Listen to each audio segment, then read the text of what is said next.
what's going on, everybody? It's the Jeff Gerstmann Show. Welcome. I'm Jeff Gerstmann. I'm your host for this week's edition of the show. Happy Tuesday to all of you. It is July 11th. A big day. A big day. Hey, it's 7-Eleven. Do you get like a free Slurpee or something for going to 7-Eleven on a... I was just at a 7-Eleven. Man, I went to the P.O. box this morning where I got all the hottest, Bible-related literature. I got another letter from, I don't know if you remember a while back, let's open this. There was, I was getting bills for $400,000 to, I guess, the guy that owned the P.O. box before me. Okay, this is from a lawyer. This office has been retained by NBC Universal Media to collect the above balance. They say you owe them. Your continued neglect of this past due balance will cause us to commence further collection proceedings. Total balance due. This is after interest.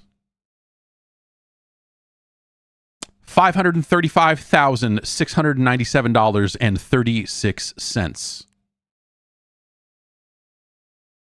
I'm looking for, this is the second one of these I've gotten to this P.O. box since I got it. So I'm looking forward to, a few more letters in the future. That's a lot of money. I looked into it because there was like there's a company name on here that they're saying is owed the money. And I looked at it, and it looks like a company that was in the advertising business. And so it's entirely possible that like they sold a bunch of ads on NBC's behalf, and then like it went the other, whatever the situation is there. It seemed very much like it was like some kind of like ad company that folded and probably ran up a lot of bills in the process or something, but that's the ad business, baby. It's tough out there. Well, what's going on? We're in the middle of July. I was noting earlier this morning that things have slowed down ever so slightly, at least on the, I think on the new releases and on the news front, just, on the other side of, the big announcement windows for games and, the kind of E3 spot, the E3 spot on the calendar. I guess like how does everyone feel about what we got instead of E3 this year? The Summer Game Fest, the various announcements, that Nintendo Direct kind of, like the Sony thing early on and kind of all over the place. Like, I feel pretty good about it overall in terms of like things getting announced and things getting shown. Like I thought that there were a number of strong games shown through that window. But it is spread out a little bit, and so it's not quite that 3-day thing. And I think that some people are kind of like, I don't know, like I don't know what people want out of it, because like I've been inside it for so long that for me this was like a way better way to cover those games. It was a little more laid back. It was a lot easier to be like, oh, I'm here for the streams, and then there's a 2-day thing. I'm going in and playing, and actually playing some games, recording some footage of games and everything else. And I think from that end, it felt pretty good, and left me feeling like, okay, well, maybe there's the stuff I can do to kind of expand next year and kind of do a little bit more around interview type stuff. Like it was stuff that just I wasn't able to really do a ton of. And definitely from the gear perspective, I was like, okay, if I'm going to do this, I need to bring gear. I need to do this. And, do I go get a couch and do a show or whatever? That was kind of the original plan, I guess, a year ago now. To do something like that. So, maybe there's something like that next year. Maybe the show would benefit from that sort of thing. I don't know. And yeah, so I look at it and think like, hey, you know, that thing could always get bigger, and it probably will. And so I think that is pretty cool. And it doesn't need to be E3. You know, we were talking a couple weeks ago that everyone was like, oh, E3's been canceled for 2024 and 2025 or whatever. And it's like, yeah, it was never really, I mean, you know, maybe they will still have something with that branding in those years, but probably maybe not at this point. It's hard to say what the industry needs, I guess, but you know, so I guess like looking back on it, I look at it and go, oh, well, you know, I wish I had brought some stick mics for that Ed Boon interview, because I wish that the audio quality on that was a little bit better. And, you know, and so, you know, if I were to do this again, when I do this again, I'd probably get either a proper mixing desk type of thing. We were talking last week about the Go XLR situation and how that the team that supports that device has been laid off. So I've been investigating audio gear for the past week, basically as a just in case thing. Going like, does this thing look okay? This thing, this doesn't do what I need, but does most of what I need. But maybe this would work. And so it's been a lot of looking at different equipment and trying to think like, okay, well, this would be good to take on the road for podcasts because it doesn't need a computer to be with it. But, you know, anyway, there's a lot of ins and outs with all of that equipment and gear and whatever else. But yeah, so I look back on the kind of Summer Game Fest window and feel mostly good about it. It had big games. It didn't have it didn't have the oomph of big first party stuff because a lot of the first party stuff felt very separate, you know?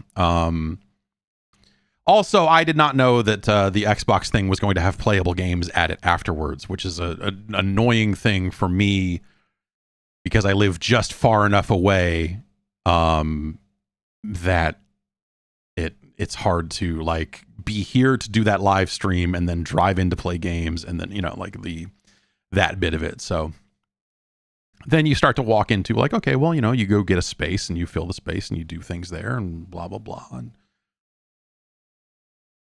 And go through it that way. But yeah, I don't know. It's really hard to plan for that stuff because, you know, this is only the second year for it and you don't really know what to expect. And so you go in knowing it's going to be bigger, but like I was not necessarily prepared for how much bigger the physical space aspect of it was going to be. And I thought that was pretty cool. That was very nice. But yeah, you know, kind of on the other side of that. And so we're in this lull here where Gamescom will happen and there will be a batch of announcements there. But we're still, it's interesting. I guess I should have expected it, but we're kind of in that weird, slightly slow summer period where there are not a ton of, well, I guess, you know what, Exo Primal is out at the end of this week. And so maybe we'll take a look at that on Friday. And yeah, I don't know. But things have tapered off a little bit, and that's kind of nice because it leaves a little room for doing stuff, playing games. Like I was saying, I've been playing way more Diablo than I thought I would. Streamed a little bit of that last week, and you know, I'm still I'm in World Tier 3. I'm going through and fucking making things happen in hell, like or whatever. And so that's been a good quiet game. I've been wanting to play. I wish I could play Street Fighter, but it is too noisy of a game to play from a button clicking perspective to play in a room with a sleeping child. So Diablo is a good quiet game for that sort of stuff. So yeah, I wish I was playing hundreds of hours of Street Fighter, but instead I am playing almost 0 hours of Street Fighter because I have just not had time to do any of it. Whereas Diablo is just like, I don't know, man, hold this button down occasionally when the cooldowns pop, then click these buttons also, and it's just not, you know, it's not very loud. But you know, I can't really play mouse and keyboard games at night, and I can't really play you know, fight. I'm like hitting a lot of buttons all the time. Street Fighter 6. I don't know if you know this. It's a game about pressing buttons. If you're not pressing buttons, you're losing, baby. You got to hit all the buttons all the time. That's you don't do damage if you don't stick your hands and feet out there. And so you got to keep sticking your hands and feet out there. You have to mash all 6 of those buttons as hard as you can, as often as you can, if you want to play that game well. Period. End of story. That's a pro tip. That's a tip from someone who is disqualified from entering Capcom's professional events this year. They won't let me enter. They're afraid that I would be a ringer. They're like, nope, you cannot enter these. So that's a tip from me. That's a little tip from me. I have played a couple of new things, but like I said, I've been enjoying Diablo 4 more now that I've hit World Tier 3. I came very close to giving up on it because it was getting pretty dull, but getting through that capstone dungeon that unlocks the 3rd difficulty unlocks a bunch of additional content with it as well, the Hell Tides and some of the, some other kind of repeatable things you can do to keep leveling up your character, and that stuff, as well as just the general balance of that game and how you are playing it, feels a lot better in some weird ways. Tier 3 is easier than Tier 2 because you're getting a lot of new gear. I played hours of that game after finishing the campaign to get up to a level where I could go do that capstone dungeon that I barely got any new gear. It felt like you had kind of topped out of the gear that would drop on those 2 difficulties. And so it was really freaking monotonous. And now you're on Tier 3 and you're like, oh, well, this is like I'm getting a bunch of new shit again, and that's awesome. And these fights are like more engaging because the enemies have more going on. But also I am out gearing them in a way that never happened earlier in the campaign, and I feel like I'm like mowing motherfuckers down at a rate that was not happening before, and that's a little weird, but it's been fun. I don't know, so I don't know how much longer I will necessarily stick with it, but it has been a good kind of relaxing end of the night kind of game lately. Now that I'm finished with Mario's Super Picross for the SNES, my end of the night game is Diablo 4. Pretty much the same thing, pretty 1-to-1 there. And then other than that, I've been fooling around with Dave the Diver. This game, Dave the Diver, felt like it was dominating some conversations for a while there in a way that it was like, well, I guess I need to go look at Dave the Diver because everyone is talking about how incredible Dave the Diver is. And I played a couple hours of Dave the Diver and I've been fiddling with it off and on, and it's fine, but I don't get why people are going so nuts for it. Like, it almost feels like a bit. Like,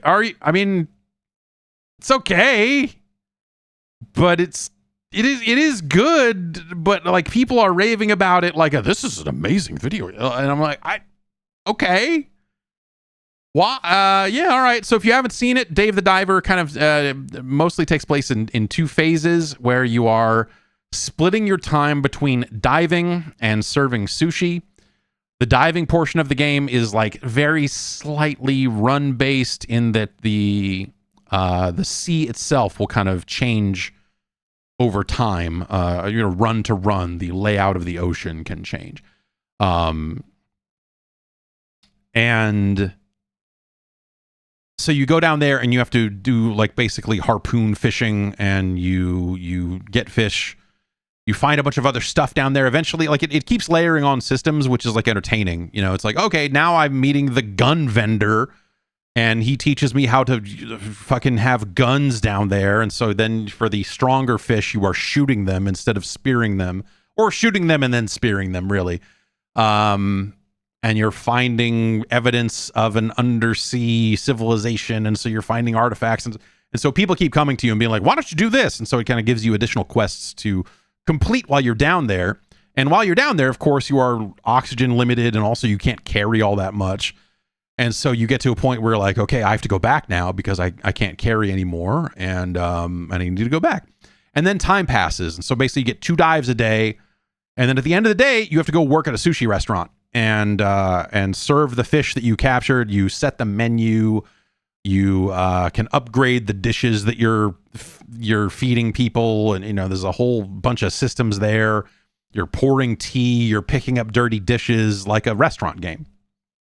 And I don't especially like the restaurant game part of it, the management part of it. I don't think that is fun to engage with. The diving, I think, is fun, even though I think that a lot of the aiming and shooting stuff is really, it feels very backwards control-wise, where they want you to pull one button to start to aim and then another button to shoot, and it's like this backwards Metal Gear kind of thing. It's weird. And it sounds like that there are more systems after that, but I just kind of hit a point with it where I'm like, this is fun, but what it really made me want to do is play Ridiculous Fishing, the Vlambeer Classic, which I guess is coming or maybe has come to Apple Arcade. It is being re-released with some new stuff, but it is basically a version of Ridiculous Fishing that runs on modern phones, because the existing version was starting to become incompatible with modern iPhones. And so that's pretty awesome. I love Ridiculous Fishing. It is such a good game. And so the idea that it's being re-released with even just, it sounds like there's not a ton new in there. I'm not 100% sure on that, but Ridiculous Fishing is an incredible video game. And so I love it. And so I guess I'm going to have to resubscribe to Apple Arcade for another month. They're going to get me for one more month so I can play some Ridiculous Fishing again. But yeah, Dave the Diver, I don't know. It's fine. But I guess I just, yeah, I don't know. It's weird. The way people have been talking about it, like it's the second coming of something, is really strange, I guess, and it sounds like there are more systems and things that layer on or whatever over time. And, maybe it gets there or whatever, but I don't know. I don't like half that game all that much. The sushi restaurant stuff, I just am not vibing with in any way, shape, or form. So I wish I could dive more and sushi less. But it's well made for what it is. Again, I wish that the aiming was totally different from how it is. But, generally speaking, it's okay. I also played through Sludge Life 2, the sequel to Sludge Life. If you played Sludge Life, you know what Sludge Life 2 is. Sludge Life 2 is Sludge Life, but with somehow even more cigarettes. The plot here is that you are now Big Mud's manager, and Big Mud has gone missing, and you got to shoot a video. You got to do a live TV appearance, and Big Mud, who is nowhere to be found, and so you got to go find Big Mud. And then you find Big Mud, and that's the end of the game. And I think you can find Big Mud pretty early, but of course it's this big open world. Well, it's not massive, but you're exploring this city that is larger than you might think it is. Going around finding different places for you to put up graffiti tags. You are finding cigarettes, and then some characters will be like, I wish I had a smoke, and you're giving them cigarettes, or you're just smoking them for yourself by holding down the C key. Fantastic soundtrack. Fantastic, just a wet look. Wettest game of the year is Sludge Life 2. That game is fucking moist. That game is dripping. It's oozing. That game is like an open wound. Sludge Life festers a little bit, is what I'm saying. And it's just, it is a first person game where you jump around and do shit. And it's really good. It's just in some ways it is a style over substance kind of game, but also on the other end, you're always finding little things. So I didn't even know this. I thought the achievements in the game were broken, because I, got to the end of the game. I found Big Mud. We went and did the thing, and it was like, here's the end. and I didn't get any of the achievements along the way. I started looking at the achievements and I was like, I did a bunch of this stuff, but none of it unlocked. But apparently you have to find a to-do list in the game before it will give you any of the achievements, which I thought was cute. There's kind of a, like the first game, it is a fake kind of OS, a fake desktop interface that you use as well. And so a big part of that game is going around and finding the different graffiti spots and then figuring out how to jump your way up there. You get items that let you double jump, and items that, you get a glider that lets you kind of glide to different spots. And so as you're getting those things, those are the things that you are using to, like, oh, now I can easily reach this graffiti spot that I was looking at for 20 minutes going, how the fuck do I get up there? And so eventually you go around, you hit all the graffiti tags and get your name up everywhere and do some combo tags with the other artists in the city and smoke a lot of cigarettes. It's funny how there's something very, and like Metal Gear obviously has its share of smoking in it, but like smoking cigarettes has been so fucking eliminated from culture. You know what I mean? Like between advertising restrictions, like you just don't find nearly as many characters smoking as you used to in films and in television and whatever else. It's not to say it's gone completely, but it's a lot less. And so there's something kind of crazy to, like, there's so much smoking in this video game. It just feels like, Jesus Christ, man, what did this feel? It almost feels illicit in a weird way. You're just like, man, everyone here's like, there's kids talking about smoking. They're talking about how there's vitamins in the cigarettes now, and like it's fucking funny. It's really funny. So Sludge Life 2 is pretty fucking hysterical, and it's a great goopy fucking mess. Like the first game, again, if you didn't see the first game, then I think you're gonna look at this and be like, what the fuck's going on? But it is very similar to the first game, as well. So, I don't know. It's really neat. If you were at all interested in it, in the first game, then I think you should definitely give this one a look, even if you might come away from it going, it's more of the same or whatever. And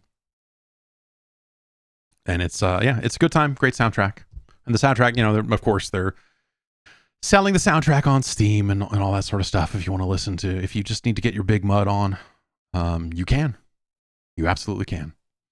Why don't we take a quick break? We'll come back and get into the news. There's kind of it's like a lot of little stuff added up. We've got energy drinks in the news. Are energy drinks going to be the next cigarettes? That's what I ask you, friend. We'll be right back after this. Hey, it's July. So you know what that means. It means we're trying to figure out ways to keep cool at night. It's not cooling off at night like it used to. We have record temperatures during the day, and then at night it's not cooling down. What are you gonna do? You gonna sweat the night away? I mean that in the bad way, not in the look. All right, well, listen. Now there's a way for you to keep cooler at night when you're sleeping. That way is Miracle Made's bed sheets. These sheets have been inspired by NASA. They use silver-infused fabrics, and they make temperature-regulating bedding so you can sleep at the perfect temperature all night long. That's right. All night long. Even in the, you have that thing where you wake up at 1 a.m. and you're like, I'm sweating like crazy. Is it because of the pork roast I ate several hours ago, or the heat in the room? I can't even tell anymore. It doesn't matter. These sheets are designed to keep you cool and also keep you clean. The sheets are infused with silver that prevent up to 99.7% of bacterial growth, leaving them to stay cleaner and fresher 3 times longer than other sheets. So that means no more gross odors. Luxurious comfort and quality as well. Look, hey, if these sheets felt like garbage, the rest of it will be pointless.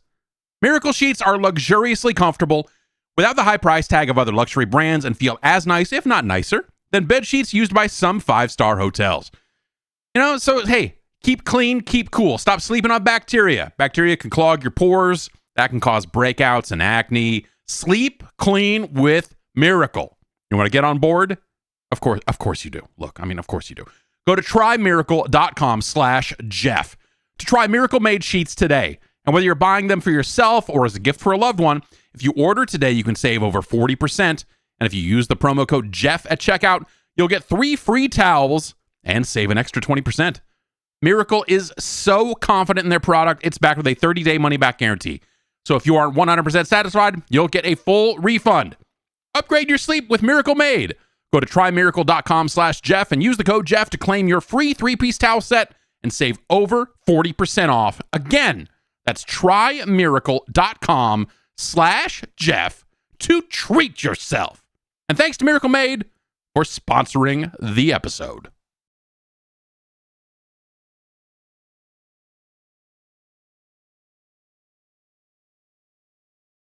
All right, we're back. And it's time for the news. Son, where'd you find this? We made some Molotov cocktails. We started throwing them at his dad's garage. All right.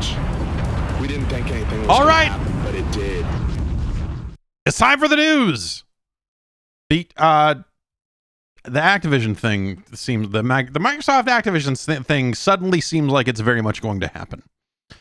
There are a couple stories this morning. The Federal Trade Commission has lost its attempt to file a preliminary injunction against the merger, the acquisition of Activision Blizzard by Microsoft. This was something that was not necessarily the full court case, but was the like, hey, we think that these guys are going to try to merge on July 18th if we don't stop them. So we need to file a preliminary injunction to stop that from happening, so that we can have time to prepare our actual court case. I think it is basically how that went down. So, we've been talking for the past couple of weeks about some of the blow-by-blow stuff that's been going through here as various documents have been entered into evidence and redacted or not redacted or whatever else. And basically here, the court has said, no, the Federal Trade Commission has not shown enough evidence to earn them that preliminary injunction. This is after documents upon documents upon documents. And more or less, it's sort of a situation where I wonder how much we'll see, if there will end up being a full court case after this, or if this will be the situation where they just go like, fine. Video Games Chronicle has everyone has basically weighed in on this in different ways. Video Games Chronicle as a portion of the ruling here. Here's something from the from Judge Corley's ruling. Microsoft's acquisition of Activision has been described as the largest in tech history. It deserves scrutiny. That scrutiny has paid off. Microsoft has committed in writing, in public, and in court to keep Call of Duty on PlayStation for 10 years on parity with Xbox. It made an agreement with Nintendo to bring Call of Duty to Switch, and it entered in several agreements to, for the first time, bring Activision's content to several cloud gaming services. This court's responsibility in this case is narrow. It has to decide if, notwithstanding these current circumstances, the merger should be halted, perhaps even terminated, pending resolution of the FTC administrative action. For the reasons explained, the court finds the FTC has not shown a likelihood it will prevail on its claim. This particular vertical merger in this specific industry may substantially lessen competition. To the contrary, the record evidence points to more consumer access to Call of Duty and other Activision content. The motion for a preliminary injunction is therefore denied. And one of the things cited here, this ended up being, more about Call of Duty than the cloud services. In the UK, they tried to hang it all on the cloud stuff, which felt like a little flimsy in a way, but is at least trying to protect what might be a future business someday. Whereas here, the conversation was much more about Call of Duty and its relevance to PlayStation owners and everything there. And so all of the documents Microsoft filed, all of basically everything that went into the evidence, they didn't find anything that was Microsoft going like, can't wait to fuck them over and not put Call of Duty on PlayStation.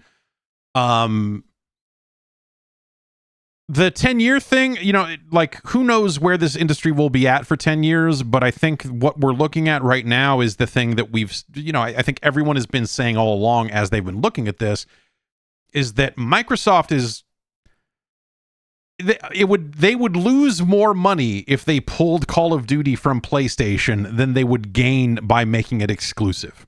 You know what I mean?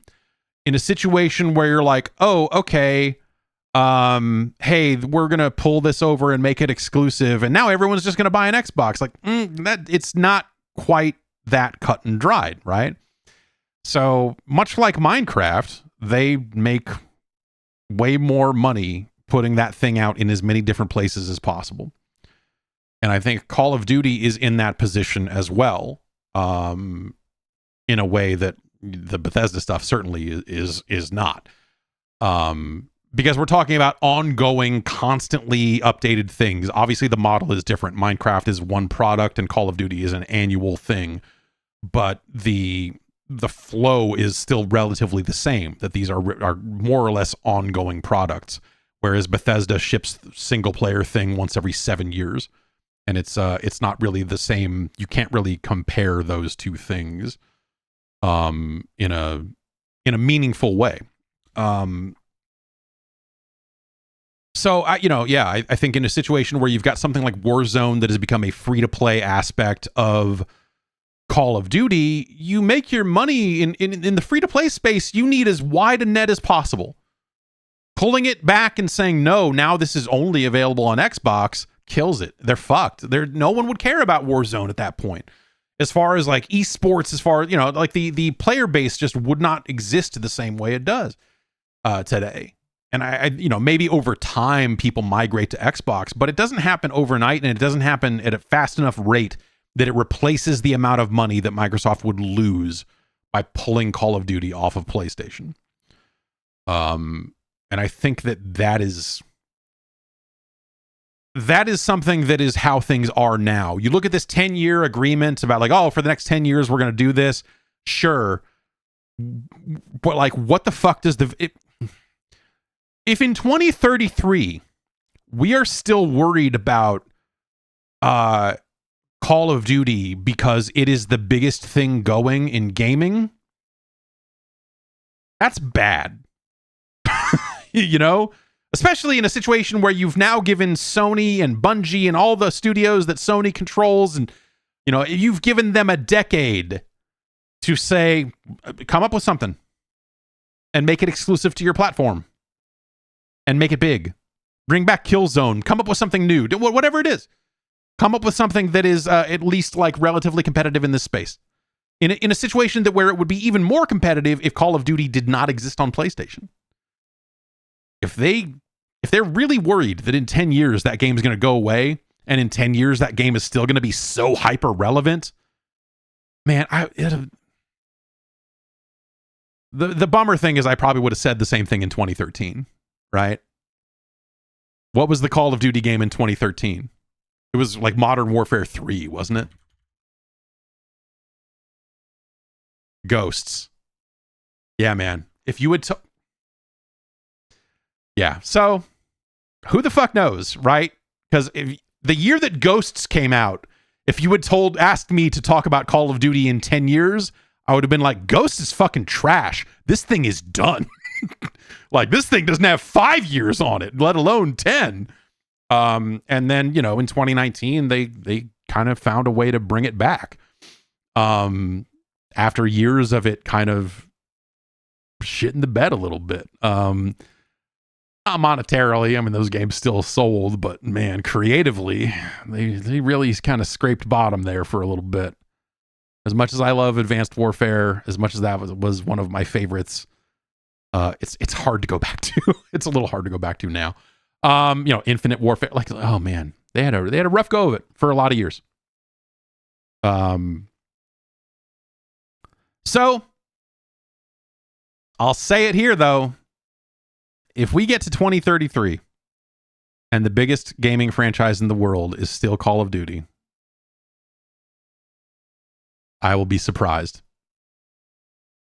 I assume that the only way we get there is if it goes through a weird trench again of ghosts and all of the bad games and then comes back. Someone in the chat is saying that the Infinite Warfare single player was good. I agree. That was a fucking cool campaign. They got fucking Infinite Warfare got raked over the coals for some bullshit reasons. Where I think the Call of Duty fan base is fucking boring. And I think a lot of them are fucking very narrow-minded. But I also don't necessarily love the multiplayer in that game. They at least like tried to do wall running and all that other stuff. I just don't think that the wall running in Infinite Warfare was done all that well, because I don't think the maps supported wall running the way that, say, Titanfall did. Was it me that went? Yes. So I was at the event where when they said they were going back to World War II and they kept using the words boots on the ground over and over again as a euphemism for like no wall run. Like they said, there's no wall running. And then like all the fucking influencers that were invited to the event were like, yeah. And I was like, fuck you. Fuck off. You're so boring. Infinite Warfare was a neat campaign. But the multiplayer was not good. But then they did World War II, and you know what that game was? Boring as shit. Across the board. Holy smokes. So I don't know. I also think, I could see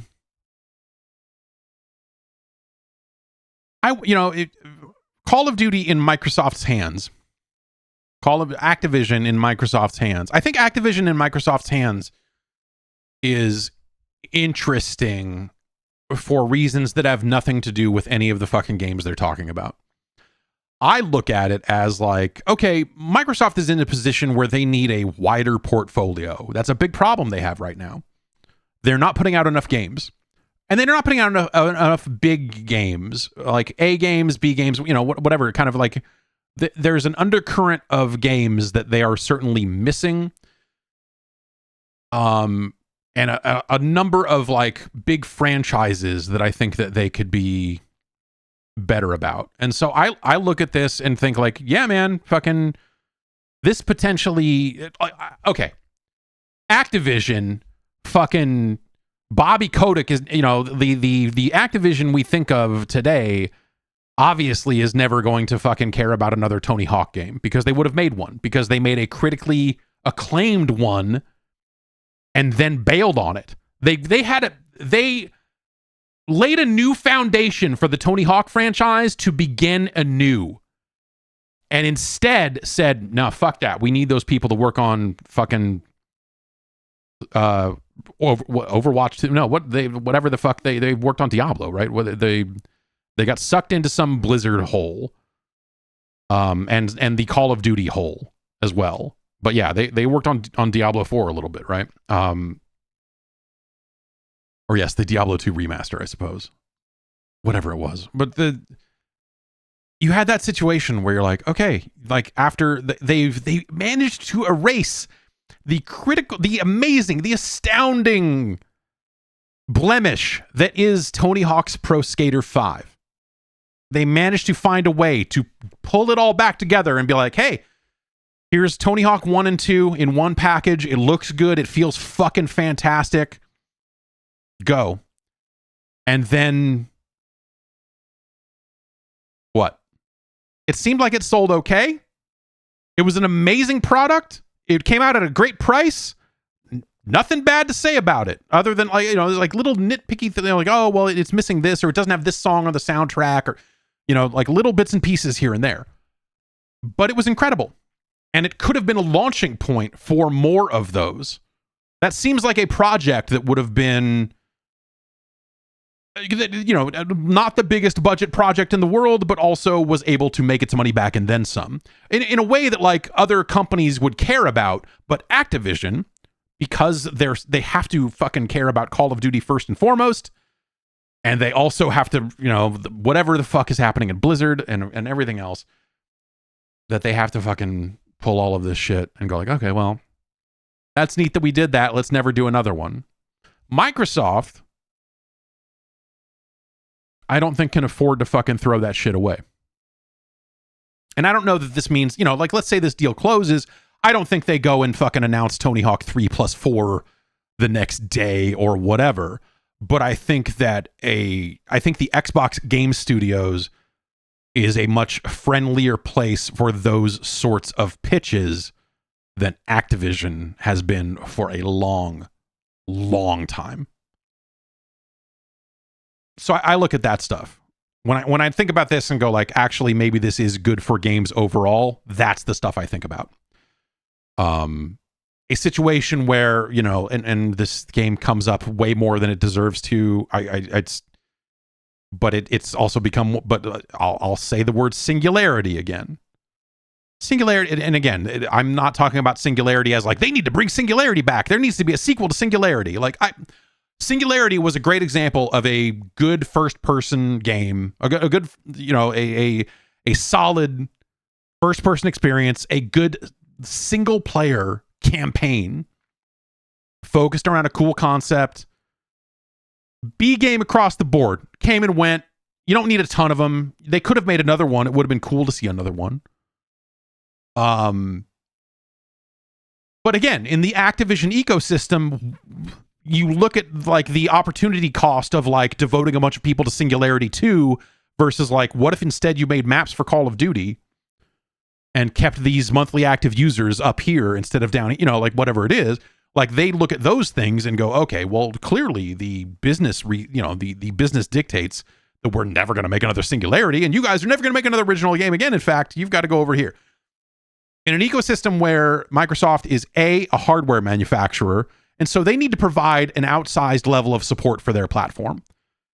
And they're not doing that today. They're not shipping enough games. For all the studios they've acquired, they're still not shipping enough games. They should be one of the best supporters for the Xbox ecosystem. And it just hasn't felt like that. So getting some more studios helps that, but also then you look at Game Pass and you look at the different types of games that can exist on Game Pass. And, in this day and age, asking people to go out and spend $60 or $70 on a game like Singularity is a tougher sell than it was back in 2009 or, whatever it was when the game came out. But now it feels like, I think under Microsoft, whether it's those teams or those IPs separated from those teams because those teams have been scattered to the winds into, they're in the Call of Duty mines, whatever. It feels like a world exists in which, maybe one of the other studios that Microsoft controls says like, hey, we would love to take a crack at Tony Hawk, and here's a pitch for how we would do it, or whatever else, and I look at that stuff, and then you look at the history, the long history of the IP that Activision controls. And I don't know what you do there. What we do is you bring back Microsoft Game Room, and you put it on Game Pass. And you start putting emulated games on Game Pass. Simple. This is what we've been building towards for over a decade. We are bringing back Game Room, and now Microsoft finally controls Pitfall, River Raid, fucking Barnstorming. And so they have their own first-party in-house IP, Doom. Like whatever. That's not an arcade game, I guess. So maybe whatever. They had Atari 2600 games and whatever. Yes, Rock and Roll Racing. Sure, get the Blizzard stuff in there. Blackthorn. Reboot Blackthorn. Motherfuckers. We don't need to swear about it, but yes, Venetian Blinds 2 can finally exist. I think there's just that there are there's a lot of opportunity for those old games to, like if we think about, and we'll talk about more game preservation type stuff later. This is not a great way to solve this problem because it's not an ownership situation. It's a subscription situation, but in a world where neither is the option, that's potentially better than nothing. I think that like a wing of Game Pass devoted to emulator type shit, mostly supported by the Activision IP as a kind of cornerstone of it that says like, this stuff's not going anywhere. Maybe these Konami games will float in and out, but at the bare minimum, we own this shit. So we know Doom will be here. We know this will be here, that you could build a new kind of emulation focused service and make it a part of Game Pass. I think that there's potential there to do something. Again, in a world where nothing's being done, that's at least something.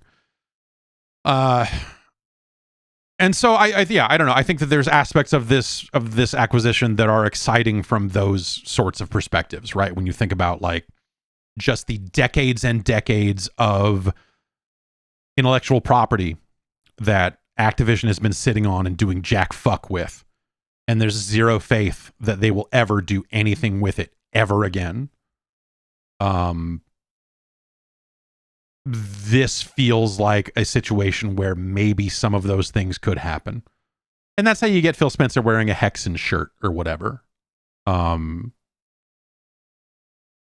then, because this stuff doesn't happen if an acquisition doesn't go down, right? Because again, Activision has zero interest. They've proven time and time again that they're going to be the Call of Duty factory until the factory fucking explodes. And it literally cannot make another video game. So, we'll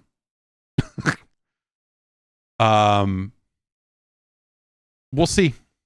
We'll see how it all goes, assuming that it goes through. The other kind of piece of this is an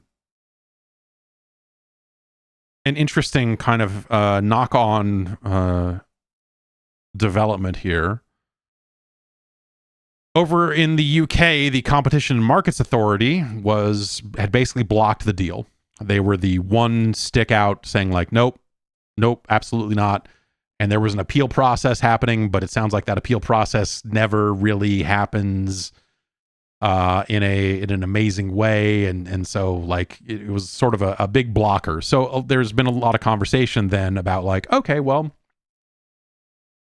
maybe this deal closes and then Microsoft or Xbox, I guess, does not do business in the UK anymore. And they publish all their games, or maybe it's just the Activision games or whatever it ends up having to be, where that stuff ends up getting distributed by somebody else. There are workarounds in place, is the point, where they could still close this deal even if the UK is like, no, don't do it. They could be like, check this out, fuck off, and do it. So additional news here out of Video Games Chronicle. The Competition and Markets Authority has agreed to pause legal proceedings with Microsoft and Activision Blizzard in an attempt to reach an agreement over the game company's proposed merger. We stand ready to consider any proposals from Microsoft to restructure the transaction in a way that would address the concerns set out in our final report. In order to be able to prioritize work on these proposals, Microsoft and Activision have agreed with the CMA that a stay of litigation in the UK would be in the public interest, and all parties have made a joint submission to the Competition Appeal Tribunal to this effect. Brad Smith, president of Microsoft, gave a quote here as well that says, after today's court decision in the US, our focus now turns back to the UK. While we ultimately disagree with the CMA's concerns, we are considering how the transaction might be modified in order to address those concerns in a way that is acceptable to the CMA. And so this effectively this brought the CMA back to the table. You know, the US decision made the CMA go like, fuck. Because basically, I wonder if that ends up costing the UK jobs. if the in a situation where they close this deal anyway and the UK says no, and they say, okay, we just won't do business in the UK, and instead we will go through a third-party distributor, does that mean that a bunch of jobs leave the UK? Because they're like, oh, well, Xbox UK is shutting down because we don't do direct business in the UK, or Activision Blizzard UK is completely shutting down because now those games get distributed by the fucking Embracer Group. And they already have people to do that. In fact, they're in the middle of laying a bunch of people, so it could be a situation where, do they then have to, it depends on the scope of it, right? I don't know that Microsoft would have to pull completely, obviously Microsoft would not pull completely out of the UK and be like, yeah, we just don't sell Windows over there anymore. But, would it have to be something with regards to the game group, or is it just specific to Activision, where they say like, oh, we own this, but Microsoft does not distribute the Activision products in the UK, and they don't appear on Game Pass in the UK because we can't. In that situation, like, the UK is actually kind of getting fucked over. So I don't really know what the situation here is. Pachter, your boy Michael Pachter, and his homie Nick McKay, also of Wedbush, weighed in on this with a note to investors. It says, we expect Microsoft to move forward to close the deal by next Tuesday and expect the company to carve out its Game Pass subscription service in the UK in order to comply with the CMA ruling blocking the merger. In that narrow decision, the CMA ruled that the deal would not substantially lessen competition in any area, but could lessen competition in the streaming video game services segment. We believe Microsoft can carve out Game Pass UK PLC as a separate operating subsidiary with an independent board charged with keeping Activision content off the Game Pass platform, pending the conclusion of Microsoft's appeal with the CMA decision. This would likely satisfy the CMA, and the deal should close by next Tuesday. So Pachter seems to think that Game Pass gets spun out into its own company, and that company then says no Activision content for the UK, at least until they finish the appeal process and figure out what it all is. I don't know if that ends up being, I don't know if that's the David Faber of CNBC, according to this Video Games Chronicle story, says Microsoft is offering a small and discreet divestiture to the CMA that it believes the watchdog will accept. Which, small and discreet sounds much smaller and discreeter than chopping up Game Pass into its own PLC. We'll have to see how all this goes, but it's all going to happen fast because the deal, remember, when they signed this agreement, it all had to happen by July 18th, or else Activision could walk away with billions of dollars in break fees. Was it billion? Yeah. So they've got a week to get this shit over the line. And this really makes it seem like they will absolutely get there. 1,000%. So this also makes it sound like Microsoft is just like, hey man, if we have to fucking, if we have to walk out of the UK in some way, shape, or form, if some part of our company has to leave the UK, we'll fucking do that too. So again, and I wonder if that would cost jobs, and if I don't know, does the CMA want to look like they are anti-business, anti-jobs, all that other stuff? I have no idea what the fucking political situation is over there on that front. But they are, as far as I can tell, the last people standing attempting to block this deal, or attempting to at least get more out of it.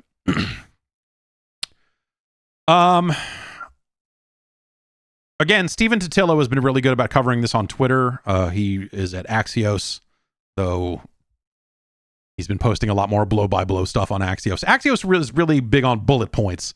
Axios is really big on, like, here's 5 bullet points about a story, and that's all you need to know. There's a lot more depth here, but you don't need to know it. And so a lot of the exciting stuff, I think, is Totillo on Twitter. But he says basically, as far as the court case here in the U.S. is concerned,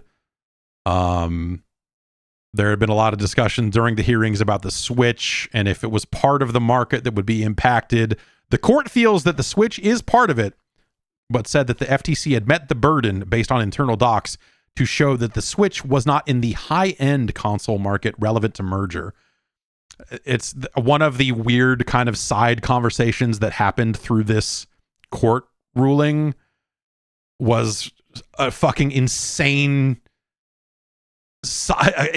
bit about like, well, is the Switch part of Generation 9 or is it part of Generation 8? Or, you know, like really getting bogged down in these meaningless fucking Wikipedia fucking distinctions about the generation numbers that aren't even fucking real. Like you just wish you could pass a note to the court and says like, hey, I've been covering video games for 30 years.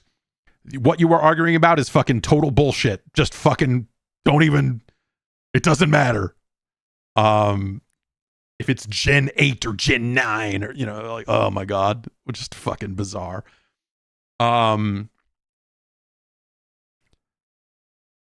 that additionally, the FTC and the court agreed that PCs were not in the relevant market. So that really just came down to them saying that this really was an Xbox versus PlayStation thing.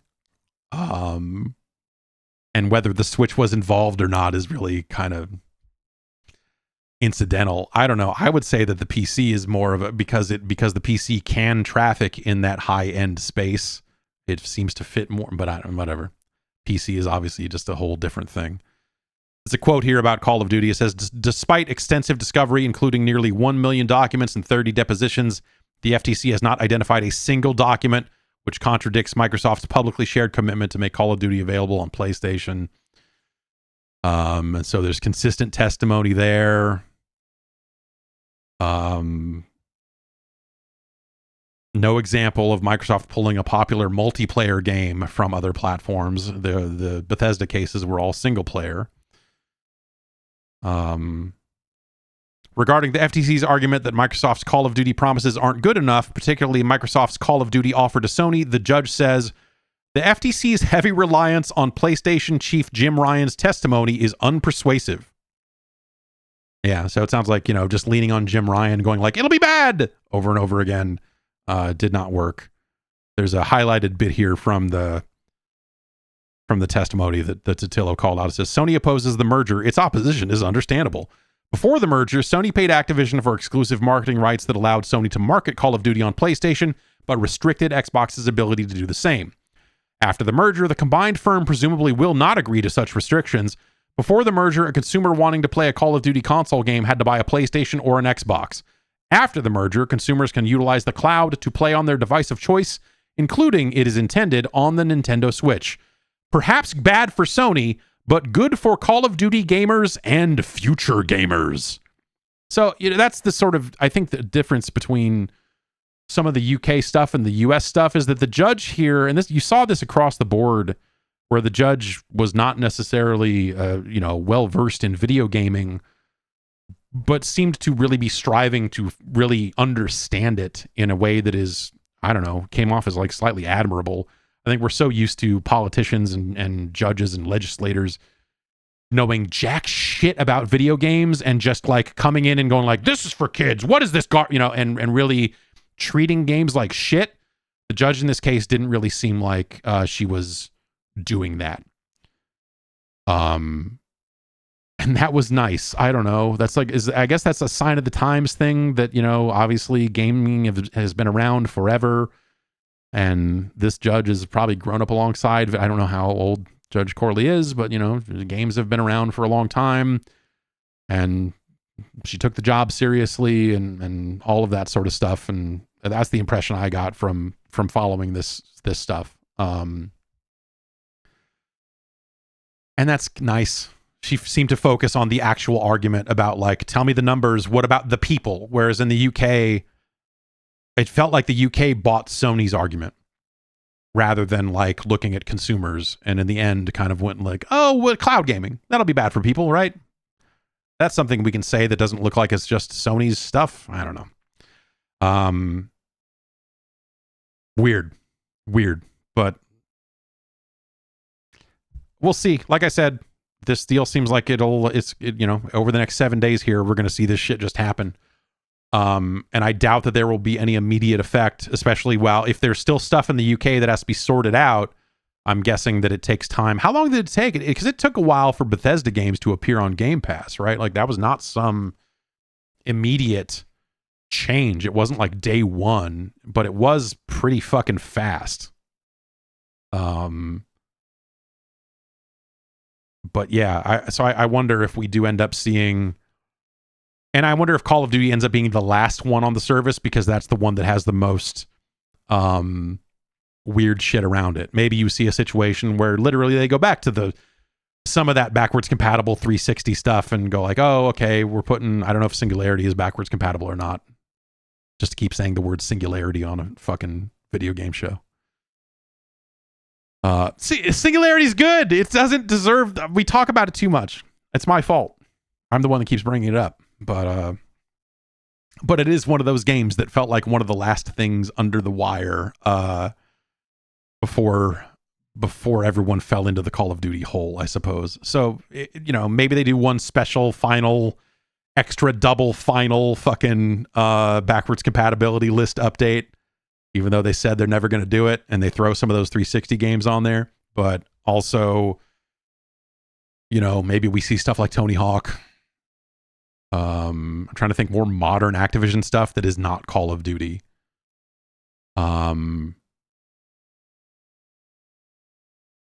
Or Diablo. You probably don't put Diablo on there immediately. Yeah, Crash.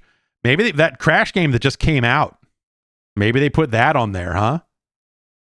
Sekiro. A couple people in chat bringing up Sekiro. Sekiro would probably be. They would probably have to do something with From to kind of make it right with them to do that, I would think. I don't know if they can just pull the trigger on that themselves, if they own Activision, or if they have to do some additional work. But yeah, that Crash game it's like a MOBA or something, right? The thing that just came out that no one is playing. That like I can't even think of the name of it. Is it Crash Team Rumble? Yeah, Crash Team Rumble. Maybe they throw that on Game Pass. Maybe that's like a last ditch, like, fuck. Shit. God damn it. No one is playing this. And what else? Gosh, what other shit has Microsoft or has Activision done? Guitar Hero would not be a possibility here. Yes, the True Crime franchise. Finally, the prototype games. Yeah, that's right. The prototype remakes came to Xbox One, or not remakes, but like didn't they remaster the prototype games for 1 and 2? Yes. Oh man, yes. Sarionyx brings up the Geometry Wars. This brings Geometry Wars home. I hadn't even fucking remembered that. But yeah, I guess Project Gotham technically as well, huh? But that developer is no longer. But Microsoft probably already controlled PGR, but the developer is long gone.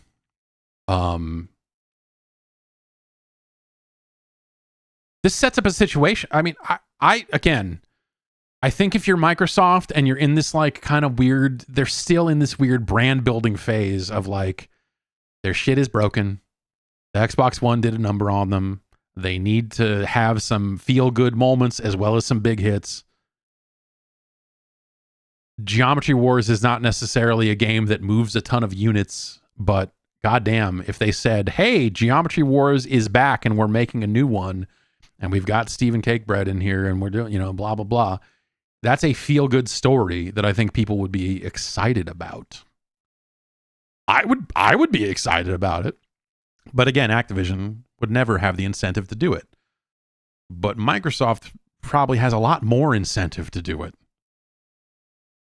Because Geometry War, I still, even with Activision putting those last games out on multiple platforms, those games were not those are non-canon Geometry Wars games as far as I'm concerned. Geometry Wars 3 is not terrible, but it's not Geometry Wars 1 or 2. Those games are...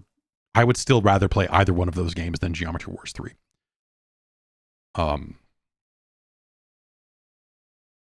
So, yeah, I don't know. There's a lot of potential there. Simply because I think that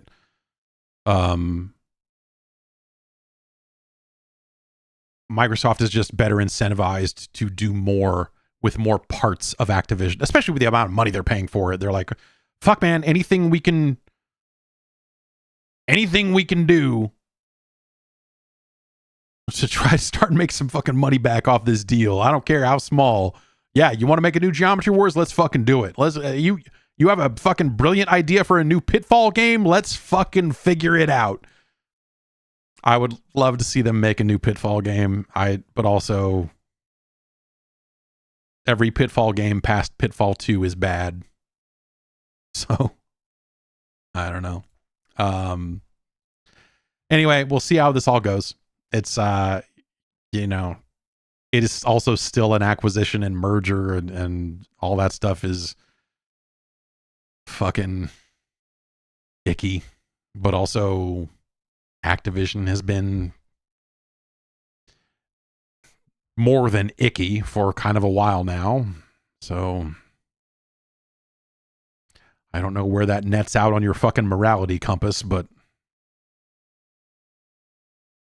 this probably means that we get to a point here before too long, maybe another year, whatever it ends up being, where we don't have to think about Bobby Kotick anymore.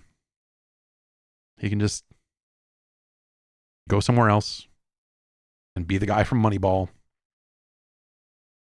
And that'll be that, right? More government action in the gaming culture space. Senator Chuck Schumer has called on the Food and Drug Administration to investigate Prime, the energy drink, the energy drink brought to you by Logan Paul, professional wrestler Logan Paul, and some other guy. I don't know. That they have been selling this Prime energy drink. We tried the Prime energy drink. I remember there's a few different flavors. I think we ended up trying 2 of them, and they ended up being okay. Let's call up the list here, and I will tell you. I'll just look at it on screen here. Let's look for Prime. So yeah, the Prime Energy Tropical Punch is at number 26 on our list, and Prime Energy Orange Mango is at 34. Those are both pretty well ranked. Those are pretty good on a list of drinks that has 126 drinks on it. Those are pretty good. And they were decent drinks. They were all right. I have not had more of them since. I know there's a couple of other flavors out there. Anyway, there's a really good sentence on here, and we should find this speech. Oh, here, actually, maybe this. Oh, yes, it's Chuck Schumer holding up a fucking piece of paper with a fucking Red Bull on it.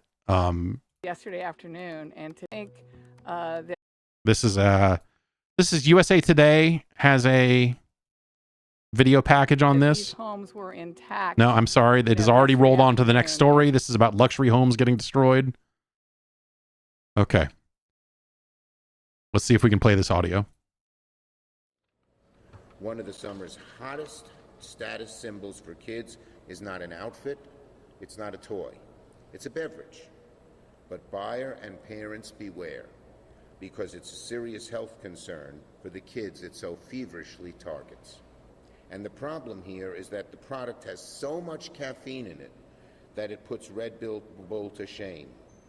But unlike Red Bull, it is specifically targeted. The advertising campaign is targeted at kids under 18. I'm releasing a letter this morning asking the FDA to investigate Prime for, number 1, its claims, number 2, its marketing aimed at kids, and number 3, its eye-popping caffeine content. We as physicians are very concerned. These drinks and the amount of caffeine in these drinks can give children and teens headaches.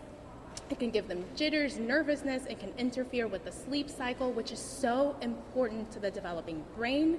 And we also know, poppers. again, common sense science, we've seen it happen before, that when these products are marketed and advertised in this flashy, cool way through influencers and celebrities, the first audience that is listening, that is ready to purchase in whatever way they can purchase, are kids. Sensation drink aimed at kids called Prime. Yesterday Yeah, afternoon. okay. So that's Chuck Schumer and some pediatrician talking about Prime, which again is it's an energy. So there's two variants of Prime. There's Prime Energy, which is it's kind of a smaller can Red Bull sized drink that has 200 milligrams of caffeine. And then there is Prime Hydration, which is more of a Gatorade type thing. And I guess that does not have any caffeine in it whatsoever. And so I guess the what Senator Schumer is alleging here, which I guess I can't really push back against, is they're saying that, hey, it's a drink made by these fucking YouTube guys and they're marketing it. They're pushing it directly to kids in their videos. They're pushing it all over the place. There's no advertising standards here that is preventing them from doing that. We need to figure out, what kind of regulatory things we can be doing. He's not saying that Prime shouldn't exist. He's just saying that they are constantly advertising it to kids, which I can't argue with that. As an energy drink aficionado, I do think that it's pretty fucked that because I guess it's hard to back up a little bit. I don't know who the fuck watches Logan Paul. I don't know what the demographic that's like interested in what the fuck Logan Paul is doing is. Is it kids? Why would kids watch? I don't like who the like that guy seems like he fucking sucks. And it doesn't seem like he's necessarily making content that is for kids, but I think we've probably okay. To back up again, there's probably a larger problem around YouTube and the availability of that sort of content to children and the sorts of stuff that children can get involved with as a result of just having their own tablet and watching YouTube and parents not necessarily knowing what their children are consuming online. So I look at it as starting there, as like, why would kids be like Logan Paul's content doesn't really seem like it is meant for children, maybe teens, maybe late teens. And I might say that someone age 15, 16, if you want to go drink a drink that has 200 milligrams of caffeine in it, fucking whatever. The USA Today story is pointing out that Prime has more than 6 times the amount of caffeine as a Coke. Is that a problem? If you're 10, yes. If you're 15, 16, as a not doctor, I'm trying to map this onto like, where would it be weird for my kids? How old would my kids need to be before I was like, yeah, go ahead, even just drink a Coke, even drink, like have any caffeine at all. And I think like, I don't know. So I was in junior high, meaning I was 11 or 12 or 13, actually, I suppose, when Jolt came out and was making the rounds. And Jolt was sold on the idea that it was twice as much caffeine as a regular soda.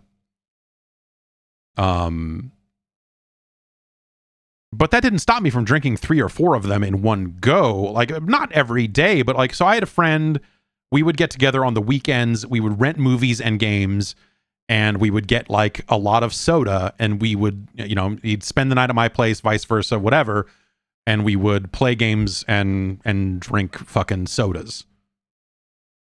And we were both pretty into Jolt. I don't remember it ever having a fucking huge effect, honestly, and that's going to vary person to person. But I don't remember Jolt ever being like a big deal. I drank a lot of it because it was well marketed. But the twice the caffeine thing never really, it's never really seemed like that big of a deal. Obviously, 6 times, like in drinking a 6-pack of Coke in one thing is a little different, especially if you're drinking 2 of them or something like that. That gets to be a lot fast. I mean, what I'm drinking right now is 300 milligrams of caffeine. So the 200 milligrams in Prime, I look at it and just go like, pish posh. But for kids, it's a different situation. And Jolt was a full sugar soda on top of all of that, and and everything else. So these drinks are low to no calories on top of that. But there is an amazing phrase here, or an amazing kind of quoted phrase here, from the Associated Press report on this.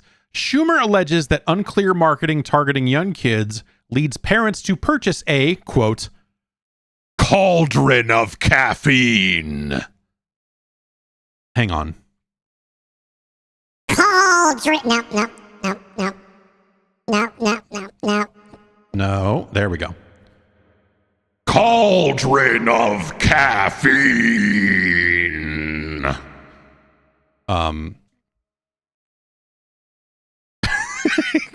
Which I would love to buy a cauldron of caffeine. Where can I get that? Where the fuck is that? Because I'm drinking these drinks that have 300 milligrams. This Spike has 350, and they ain't shit. Actually, that's not true. I do not want a cauldron of caffeine because I drank that Red Line, and I don't want any more of that ever again. But Prime is not Red Line. If if Red Line was being marketed to kids, I would be like, call the cops, man. I want to see videos of cops fucking busting up canned boxes of Red Line with a bat. Get it off the goddamn streets. Prime Energy, sold in a can, dropped in 2023, and contains a comparable amount of caffeine to other top-selling energy drinks, all falling within the legal limit of the countries it's sold in, said public relations representatives for Prime. It complied with all FDA guidelines before hitting the market and states clearly on packaging as well as in marketing materials that it is an energy drink and it is not made for anyone under the age of 18. And then this USA Today article has like TikToks of a kid in a fucking car seat holding 2 bottles of Prime. It's not the caffeinated one, it's the hydration one, but he's holding 2 of them, one in each hand, and going, yeah, like he's super fucking pumped. And but that's the thing I keep seeing, like both of these videos that they are showing are kids drinking the hydration one, not the energy one. Like they can't even find examples of people drinking because the energy ones come in the cans. So it's, I don't know. Here's Logan Paul doing a fucking awful dance with a bunch of primes on TikTok, and it has 500,000 likes and then some, and he looks like a real jack off doing it. This makes me want to undrink the drinks that I had. It's so bad.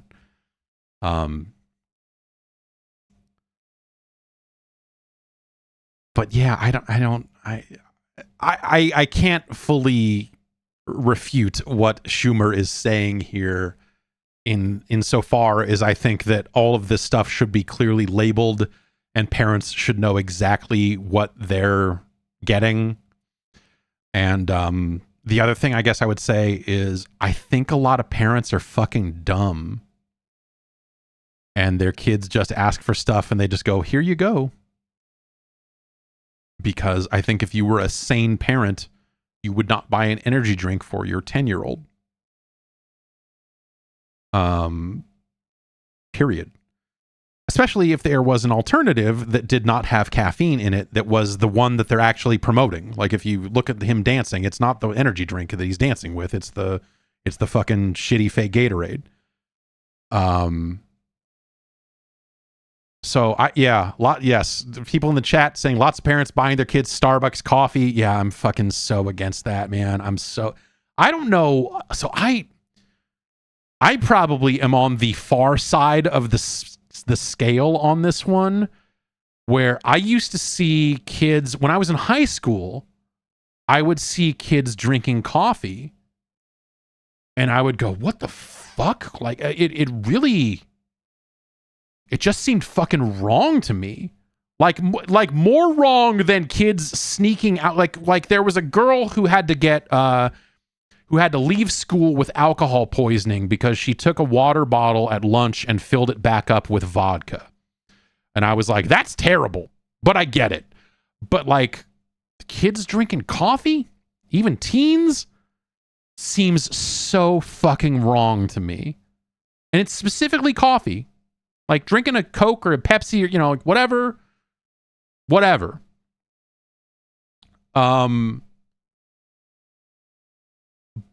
But like when I see kids with coffees, it's just like, don't do that to them.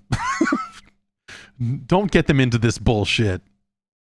And so I don't know. It's hard to reconcile all of those different things. But yeah, I did not have any coffee type drinks until I was in my I was I was probably a regular recurring drinker of malt liquor for a few years before I ever had coffee. I guess I would say I was probably in my mid-20s at least before I had coffee. Even when Starbucks blew up in the 90s, or at least like when a Starbucks finally was put into my town, and people were like, "We got to go to Starbucks." I was like, "All right, I guess. All right."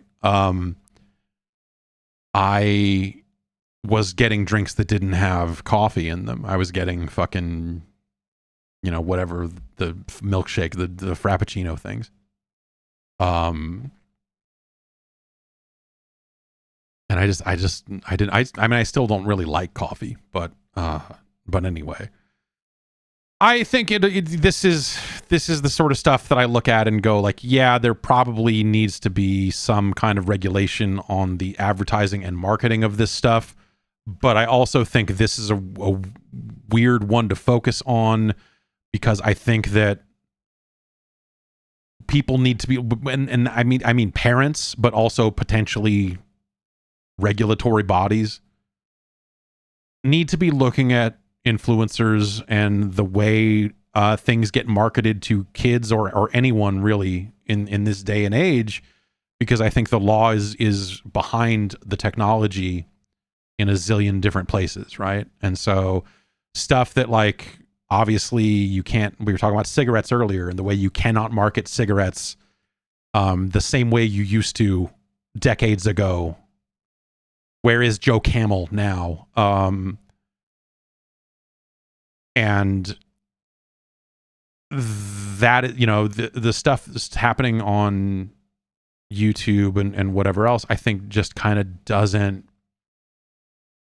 happen in the same way, and there probably needs to be something more done around that for these people that blow up and like these kind of full-on professional influencer types like a Logan Paul. You have to figure out how you're going to allow these kids to be marketed to and everything else. I think, I don't know. I don't know what the right answer is there, but it feels like that's the thing we're actually talking about here is parents not paying close enough attention to what their kids are into, because if their kids are watching this Logan Paul shit, this doesn't seem like it's made for young children. I don't know. I saw a lot of R-rated movies when I was a kid, though, too. And look at me, I'm fine. I don't know, but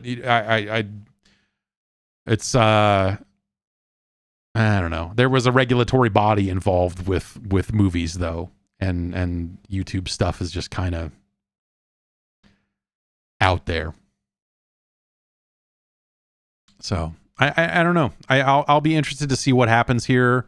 If this ends up being a situation where, you know, if it ends up being really narrow, then you create a situation where, like, you know, Logan Paul can't talk about his energy drink on the internet anymore, which, okay, sure. But I think there's probably a larger thing to aim for here than just that. We'll see. I mean, we'll even see if the FDA even picks it up and actually decides to look into it or not. That's sort of the other piece of this.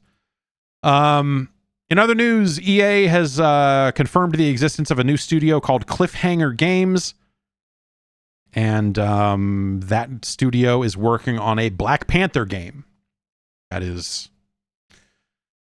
information kind of leaked out a while ago, almost a year ago now, if I think about it. And according to Video Games Chronicle, that studio was formed in 2021 and is being run by Kevin Stevens, who ran Monolith, the developers of Middle-earth, Shadow of Mordor, and Shadow of War. Yeah, one would hope that they eventually make a game based on Cliffhanger, you know, something good for a change. We want our game to enable players to feel what it's like to be worthy of the Black Panther mantle in unique story-driven ways, and we want Cliffhanger Games to empower everyone on our team as we collaborate to bring this amazing world to life. We're still early in development with a long road ahead, but we know the foundation to any great story is to build an experienced team with diverse voices and perspectives, and that's exactly what we want to build, especially with a superhero as important as Black Panther. A little bit here about the game, I guess. We're dedicated to delivering fans a definitive and authentic Black Panther experience, giving them more agency and control over their narrative than they have ever experienced in a story-driven video game. Wakanda is a rich superhero sandbox, and our mission is to develop an epic world for players who love Black Panther and want to explore the world of Wakanda as much as we do. Okay.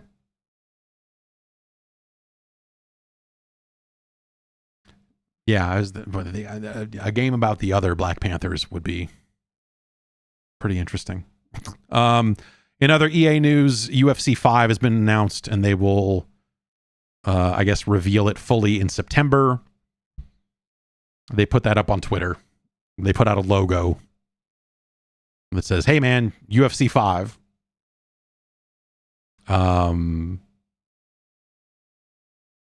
And Video Games Chronicle, again, there's a little bit here, I guess, in a studio-wide email at EA Canada, where the game is in development. They are going to be focusing on UFC 5 for the foreseeable future.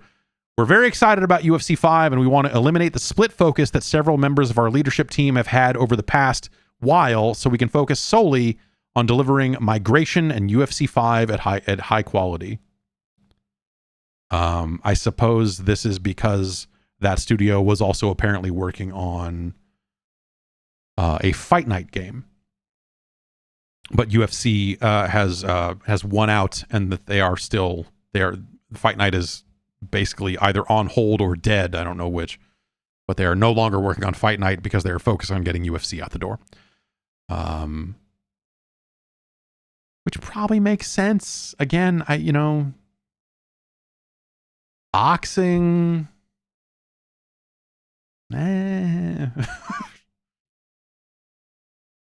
How many people? What the overall number of people who are interested in UFC compared to the overall number of people that are still interested in boxing, I suppose, is the thing we're trying to figure out, right? You don't have any.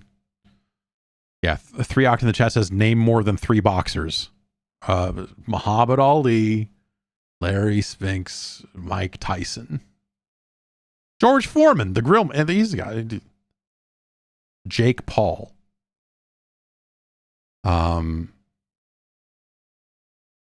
There you go. I mean, instead they should just make a Jake Paul game. If you actually wanted to make a boxing game and have it like be a big deal, just do a Jake Paul Punch-Out clone or something. I don't know. Boxing just doesn't seem, and I've seen some of those Jake Paul fights, and I've not to just like fucking have like that's every week from here on out, we're gonna have an hour devoted to what Jake and Logan Paul are up to. And we'll divide ourselves into camps. If you're part of the Low Gang or not, you're gonna have to fucking represent, man. The Maverick.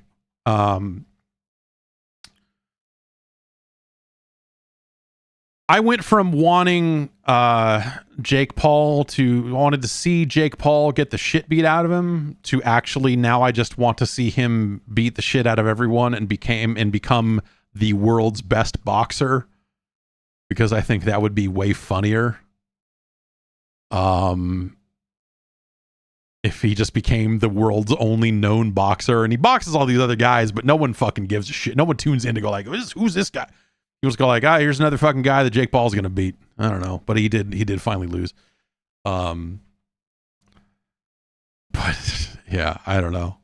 Like, how do you make a video game? How do you sustain interest in a sport when the only person people know about is Jake Paul, and they don't necessarily know him from boxing? They know him as this fucking other guy from YouTube that became a surprisingly better boxer than you would think. And is out there doing his thing. Whether he's fighting people that are way under him skill-wise or not, I don't, or whether it's fixed. It's always tempting to say that boxing is always fucking rigged, and maybe it is. Who the fuck knows? Who the fuck knows? But like, that's the only interest in boxing seems like it's around that one dude. And like, Manny Pacquiao, there's still, Floyd Mayweather, but like these guys have been around for a long time. Like, who are the new up and coming boxers that are household names? It just doesn't seem like that's a thing. And so now like the best boxing events are fucking not the best, but like I feel like the only boxing events I ever hear anyone talk about, and maybe this says more about the fucking people I fucking run with, it is either Jake Paul's fighting, or it's a bunch of fucking YouTube guys are fighting on pay-per-view, which I don't fucking get. Like, sure, okay. Like, the only boxing events that people care about are boxing events that are making a mockery of boxing. I think that says everything you need to know about the idea of Fight Night maybe not being a high priority over at EA right now.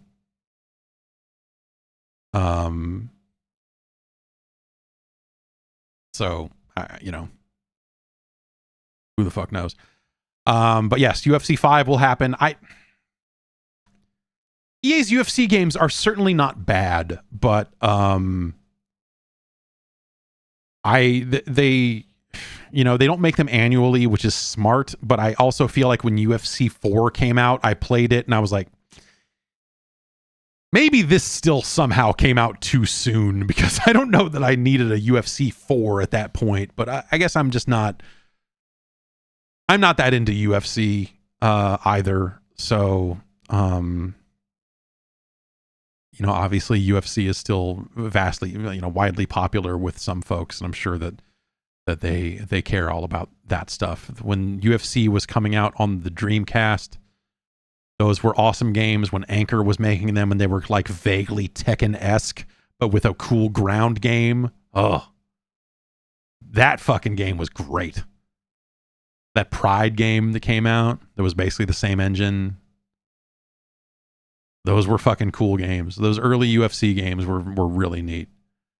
And that's the era when I cared about UFC, honestly. Like when UFC was broken, when UFC was lawless, when UFC's only rules were like, don't put your fingers in the other guy's mouth and don't hit him in the back of the head, I guess.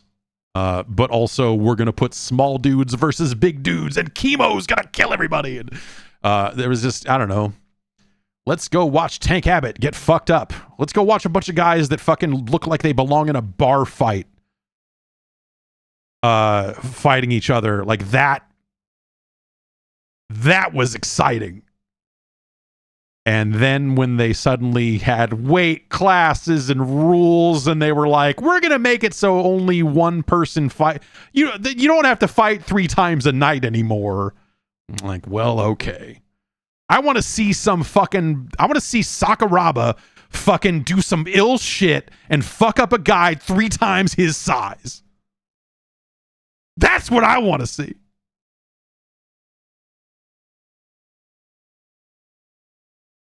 Now everyone's like well trained and it's safer and all of this other stuff, and that's better in a lot of ways. Like, don't get me wrong, I'm not fucking crazy, but man, I mean, that's when it all was happening, right? It was fucking UFC tapes in the video store right next to bum fights and CKY. It was all the same shit. It was all identical. It was all this like fucking like Faces of Death light. It was like, look at this wild shit. Look at this. This dude broke that fucking dude's arm, I'm pretty sure. Like that stuff was just way more engaging. I don't know. So I don't know. UFC, everyone fights the same now, and well, that's not entirely true, but everyone trains to fight in UFC as opposed to that era when they would be like, fucking Gary Goodrich is here, that dude knows Kuk Sul Wan, and you're like, what the fuck is Kuk Sul? And you're like, all right, man. And it felt like Street Fighter. It felt like, hey man, we're having a martial arts tournament over here and everyone knows different shit. And then suddenly everyone was just like, oh, I need to learn a little bit of this, and I need to know a little bit of this, and I need to know a little bit of this. And everyone trained against the rules of UFC, of the rules of MMA. And so everyone just became a little bit more homogenized. And that's just, I don't know.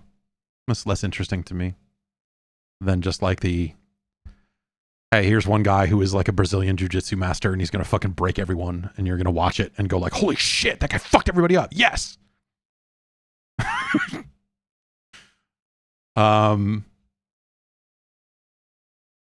Workers at Sega of America have voted to unionize.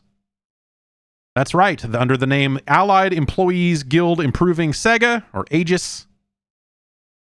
They have, this is a majority, according to Eurogamer. 144 employees spread across marketing, localization, product development, and quality assurance at Sega of America. They announced back in April their intent to unionize, and they have had the vote, and they have won the vote at a 91-26. The NLRB has certified the results, and so that makes AEGIS the 5th video game union in the United States, according to Eurogamer. Following ZeniMax, there's a union at ZeniMax, a union at Raven, one at Blizzard Albany, and a Tender Claws, an indie developer doing VR stuff. Angel Gomez, a translator at Sega, says, we are overjoyed to celebrate our union election win as members of Aegis CWA. Now through our union, we'll be able to protect the parts of our jobs we love and strengthen the benefits, pay, and job stability available to all workers. That's solid. It's awesome. Congratulations to the new union over there at Sega, trying to protect themselves in an era where it's just getting fucking crazier and fucking worse out there. It's nice to see some folks trying to come together to try to protect themselves from their employers, which is like a crazy thing to have to be. That is the way it is. In other Sega news, I guess this isn't actually Sega news. Yuji Naka has been found guilty of insider trading. He basically admitted to this, so this isn't a huge surprise. Yuji Naka has been given a prison sentence that he will not serve as long as he is a good boy, but he does have to pay a $1.2 million fine, according to Polygon, who has done the dollars to the yen to dollars translation here. He is on a suspended sentence for 4 years. So as long as he does not break the law for 4 years, he will not have to go to prison. His prison time was for 2 years and 6 months. And so I think that means that even if he makes it like 3.5 years in and then fucks up, he will then have to go serve the full 2 years. If you remember correctly, this was stuff late last year, that he was nailed twice for insider trading while he was, I guess, working on Balan Wonderworld. He was a Square Enix employee, and he was accused of buying shares in a couple of smaller companies that Square was about to announce partnerships with, including a developer called Aiming, which is developing a mobile game called Dragon Quest Tact. A real lack of tact on Yuji Naka's part, am I right? And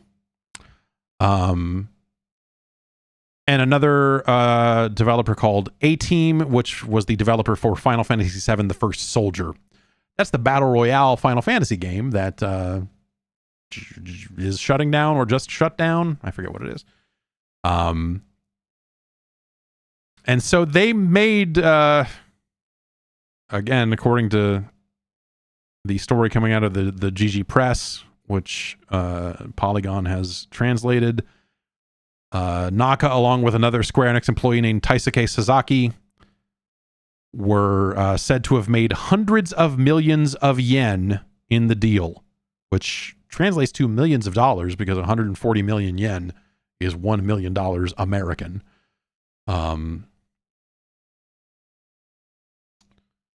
And yeah, so now where's the timetable on this, right? Because that was November and December when he got popped for the insider trading. So that's late 2022. He was removed from development of Balan Wonderworld 6 months before it launched in 2021. And he was attempting to sue them for that, but no. Well, I don't know. I don't know that went all that well. We don't know how that resolved. And it's just I'm trying not to. It's a fucked up situation, but he obviously did it. He admitted to doing it in court. He said, "Yep," and sounds like he maybe did not really show any remorse over it. Was in court. Was just kind of like, the thing that you're saying I did.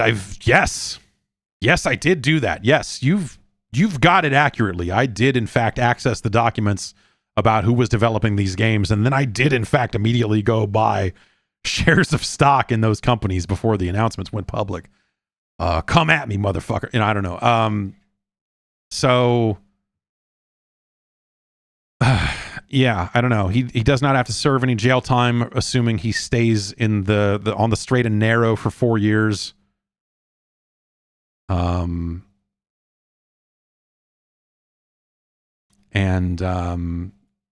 Yeah, yes, I suppose the question is, was this retaliatory? Did the insider trading stuff only come to light because of what went down at the end of Balan Wonderworld's development? Did someone out of spite say, "Yo man, fuck that guy. Did you know he did this shit?" And everyone's like, "Yeah, we know we did that shit." They're like, "Yo, let's tell the cops he did that shit because check this out. Fuck that guy." I could see with the way that he was in the wake of Balan Wonderworld and how kind of salty he was about that shit. I could see a situation where someone on the other side of that said like, "Okay, you want to come at us? We're the Final Fantasy people. We don't play.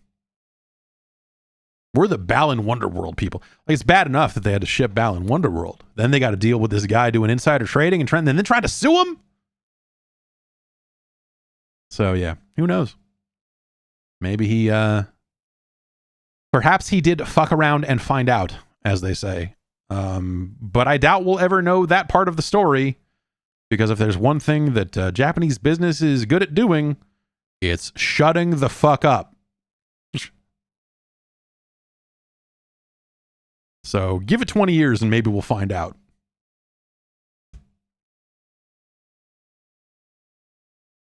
And yes, he needed to build the Tower of Tims in reality. He wanted to build a real life Tower of Tims. He wanted Balan Wonderworld to be real, and he needed the money to fund it. Can you blame him?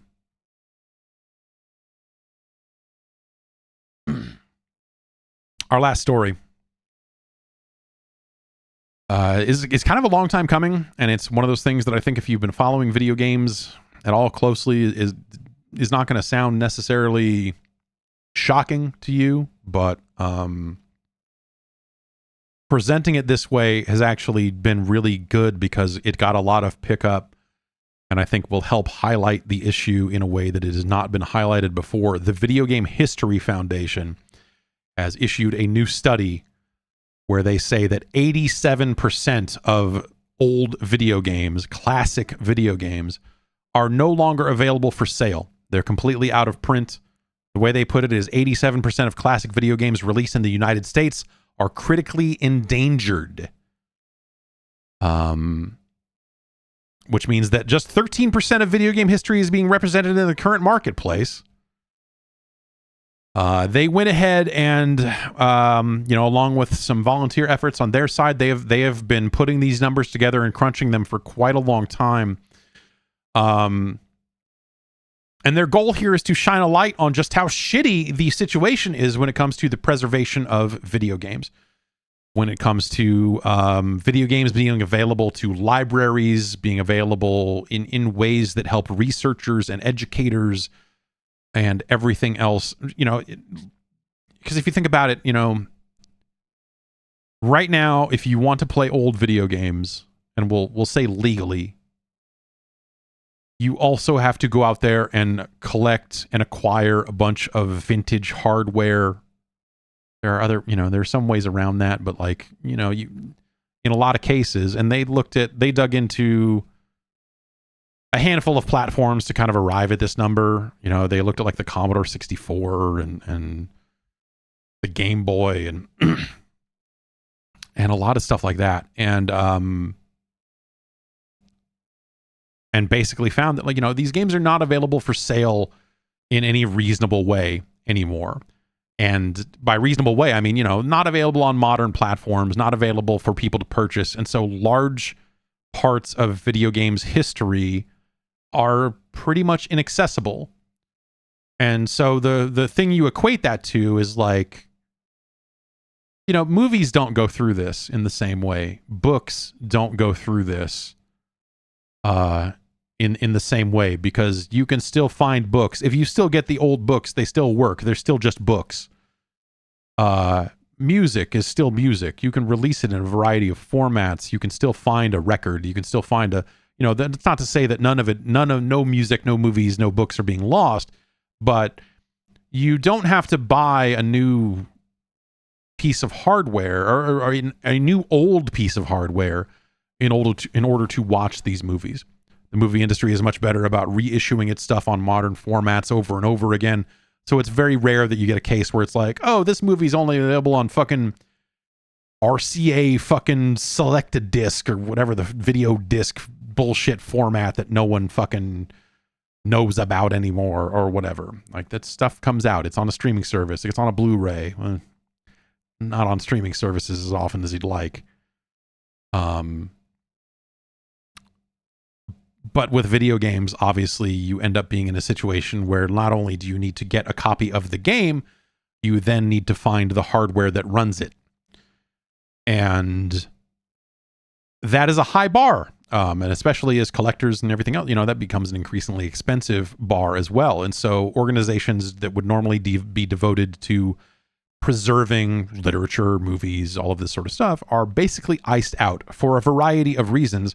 One of them is that the video game industry, through the ESA, is constantly trying to fight against copyright exemptions that will allow researchers, libraries, and, reputable organizations to be able to kind of get around the DMCA in order to provide access to these games to people in a variety of methods. And so part of this study getting out there is, they are looking to continue to fight the ESA in court, I suppose, as this goes through, to get those exemptions for researchers, to get those exemptions for libraries and things of that nature. And so a big part of this seems like it is, a big part of that. And so this is well timed because obviously not obviously, but the DMCA will undergo a new rulemaking proceeding in 2024. And so they are hoping to put this study out there in a way that helps their fight for change when it comes to these sorts of issues. And so they've broken things down. They looked at the Game Boy family of platforms. They looked at PlayStation 2, Commodore 64 as kind of example platforms that they could extrapolate data from and try to figure out, like, is a game still in print? And so when you get to the Game Boy, you have a situation where, like, for example, that Konami Teenage Mutant Ninja Turtles collection just came out and effectively reissued a few Game Boy games along the way. They've broken down some percentages here, and it's actually the Game Boy one is the most damning in a way, because right now, according to this, I guess maybe it was April 15th was the cutoff for their data.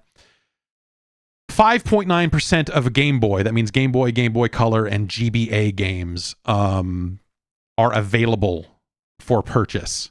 That number used to be higher, but 6.5% of the Game Boy library disappeared when Nintendo shut down the eShops on the 3DS and Wii U.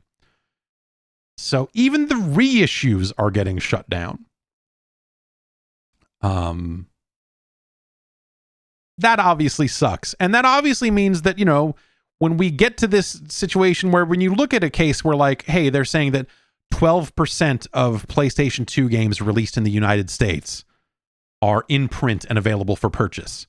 That means 48 games, by the way. We're not talking about some massive number here. Literally 48 games. But what happens if the next PlayStation comes out and it's not backwards compatible? What happens if the PlayStation 4 and 5 stores shut down someday? Like, these numbers are still in flux. 18 Commodore 64 games are in print. And again, those are games released in the United States. So the Commodore 64 numbers, if you went worldwide with them, I think would be even more grim. And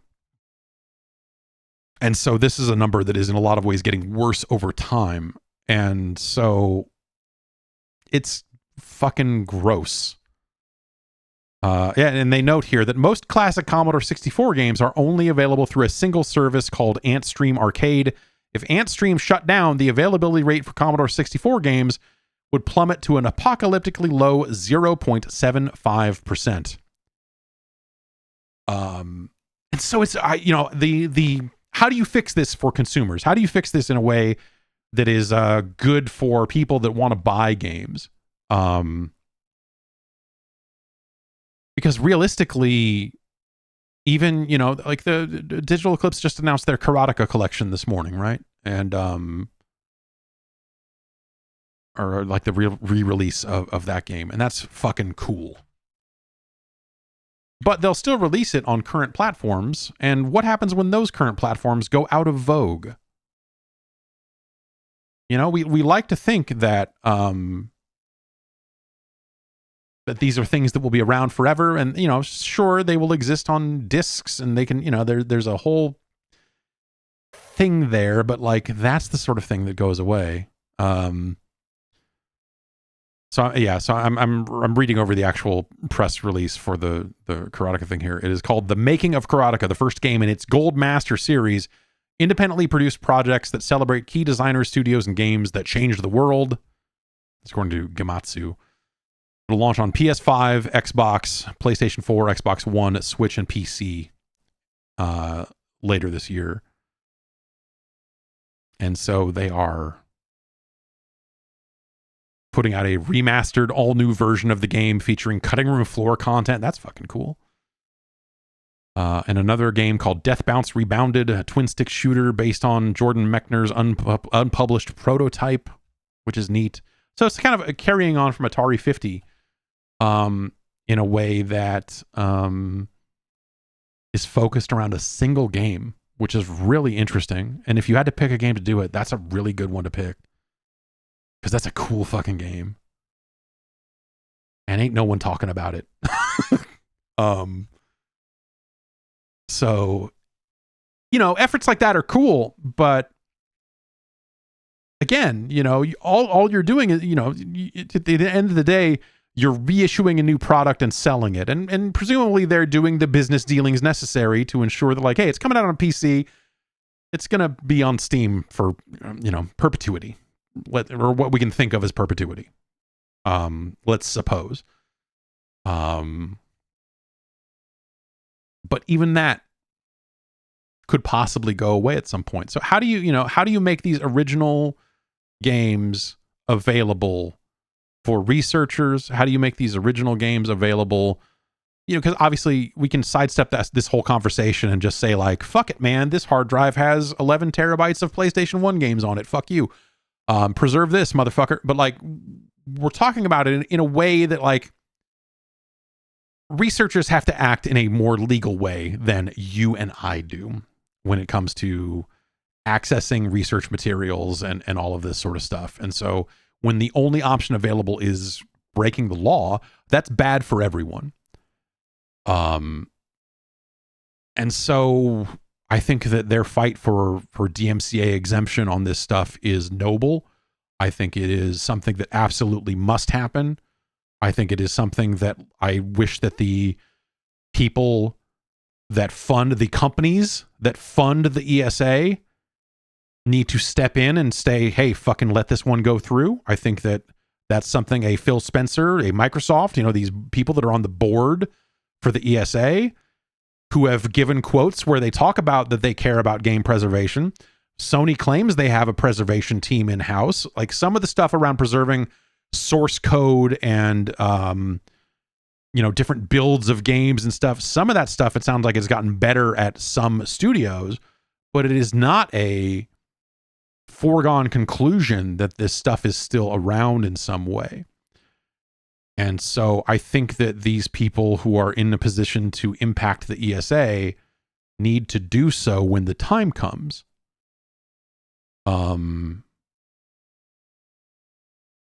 And I feel like the ESA has not been a very good representative of the video game industry lately. You know, when you take the E3 stuff into consideration and their inability to put on a trade show that works for the modern video game industry, they seem relatively out of touch with what the industry is and needs. So maybe now would be the right time to step in and say, like, hey, let this exemption go through. And let's find ways to make this stuff available to legitimate researchers. Let's start there, you know? Like, let's at least start there, to where people doing legitimate research will have access to this material legally in a sane and sensible way, as opposed to the video game industry treating it like, oh, well, no, we're going to make $1 billion off this next year. We absolutely cannot let you have access to this. What, a build of StarCraft Ghost? Are you crazy? No way.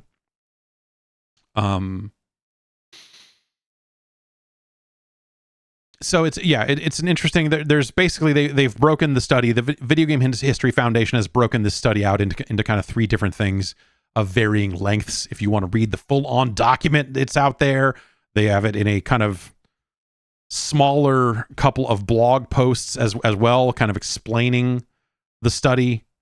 If you do not want to read the full study, because the full study is lengthy. It is a big ass PDF survey of the video game reissue market in the United States, being just one of the pieces in here that Phil Salvador has put together. And so it's good work on their part. I really I've been someone, I've been a Patreon backer of the Video Game History Foundation for some time, largely because they have a channel on their Discord devoted to Bubsy, important things. But also this stuff's important too. I mean, this whole reforming copyright law matters, I suppose. And so I appreciate that they're kind of taking this on and trying to make actual change in the video game industry. It has been too shitty for too long, and hopefully they can find a way to push through this, because it's not unheard of for DMCA exemptions to be granted for research purposes and some of this other stuff. It's just that the video game industry through the ESA has been especially shitty about it. And I don't think that there's a good reason for them to be with the sorts of things that are being pushed for here. It's not there, the push isn't make piracy,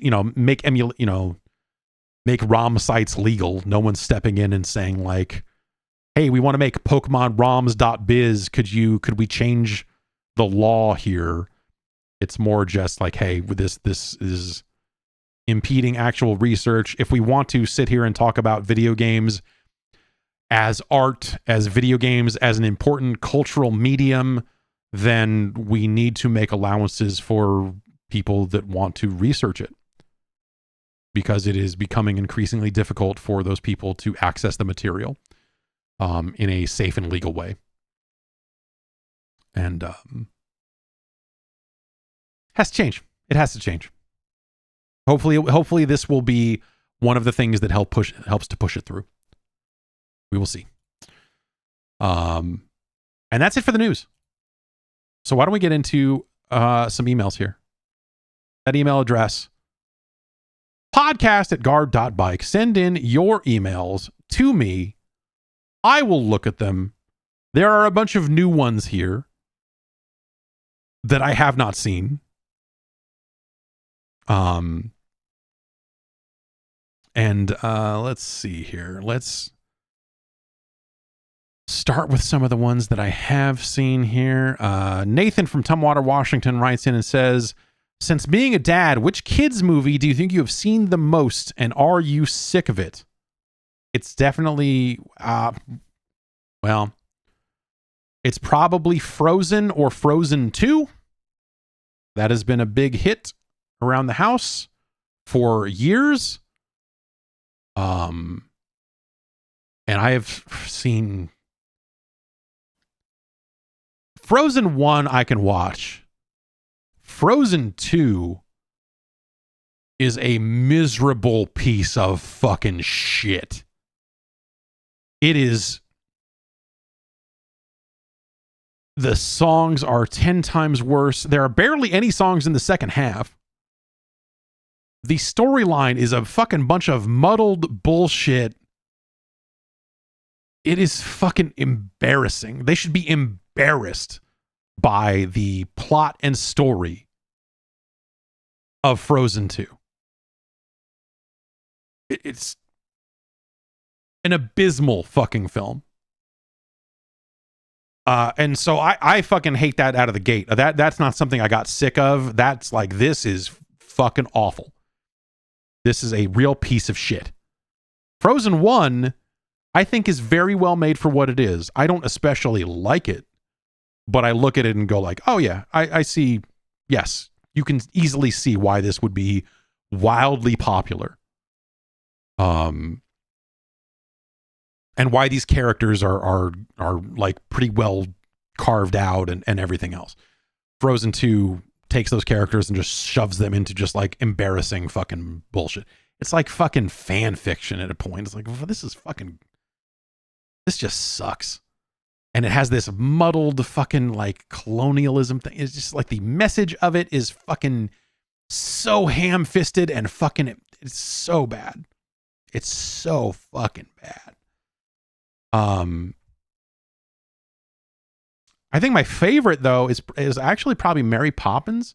I had not seen Mary Poppins, or if I did, I saw it when I was such a little kid that I didn't remember it at all. But like, we've seen a fair amount of Mary Poppins in the house, and that's some good ass shit. Regular ass Mary Poppins, the sequel they made a handful of years ago, straight trash. Fuck that shit. Mary Poppins 1 is dope. No complaints. That's just a dope fucking movie. Dick Van Dyke getting it done. Julie Andrews. Hit me up. But yeah, Frozen 2 is fucking a miserable experience.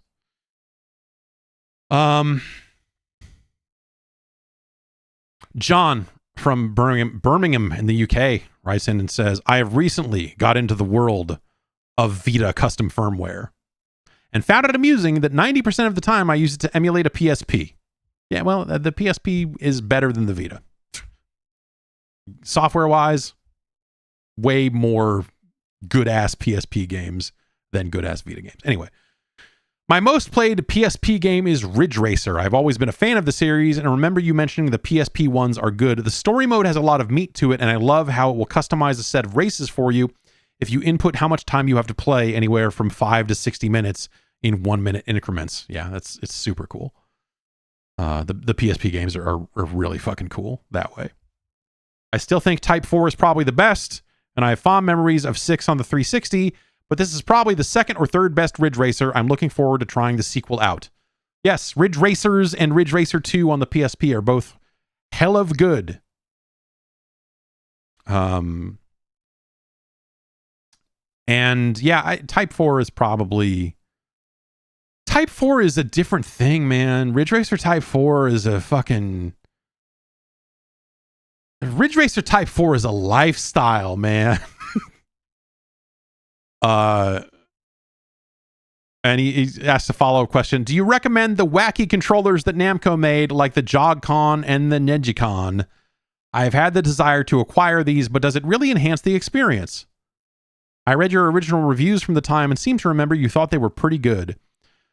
Every time I go back to play Ridge Racer Type 4 without the Jog-Con, I think, man, I need to go get my Jog-Con and hook it up and figure out a way to do this on not a PlayStation, because I really thought the Jog-Con was fucking cool. Ridge Racer Type 4 was actually the first game where I got to be good at Ridge Racer and finally understood how it worked, how Ridge Racer worked, how drifting in Ridge Racer worked, how their handling model, their weirdly specific thing that they made.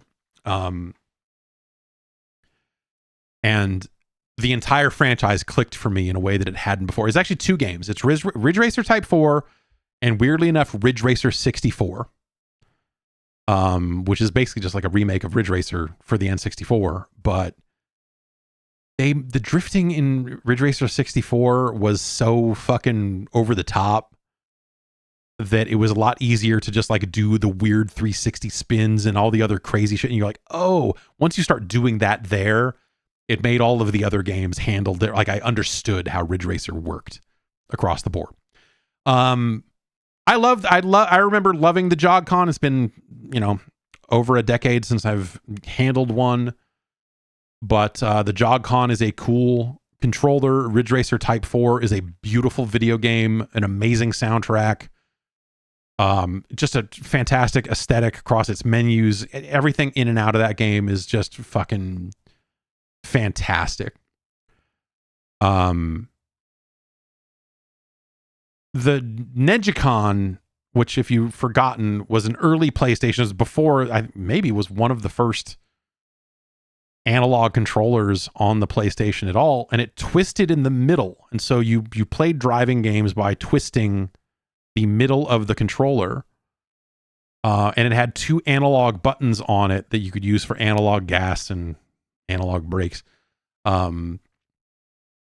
Which Ridge Racer did not necessarily need. I remember that controller primarily being a Wipeout XL controller. It worked with Ridge Racer, but I remember the selling point for that being like, yes, let's play Wipeout with this thing. And it's a cool ass controller. because it twists in the middle and it's this big weird analog-y thing, and it just has a good feel to it.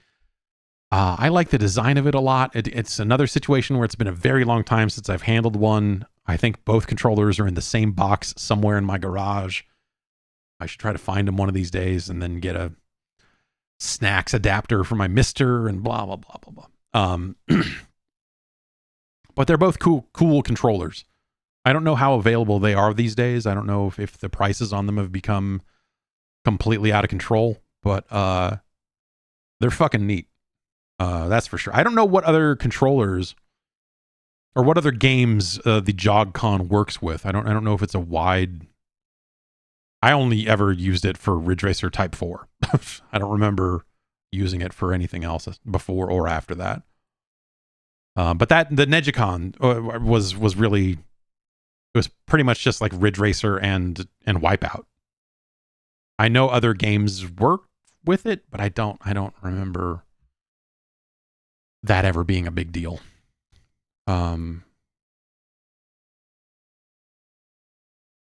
Nick writes in with another controller thing. I feel like you're the person with the knowledge to help me on this. At some point, maybe around 2013 or 14, you had a controller that was like a gun handle in a rig that you move around in 3D to control the mouse in shooters. I was trying to describe it to a friend, and I could not Google my way to figuring out the name of that thing. Do you remember the name? Was it any good? It's called the Novint Falcon. That's Novint. And yes, I have that thing out in the garage still. I am missing pieces of it. It's shitty, if I remember correctly. But it has its uses these days, I suppose. From some videos I've seen, people have started taking that thing because it is force feedback in its movement. I guess people have started adapting it for teledildonics. So you can fuck or get fucked by a Novint Falcon. I don't with toast. So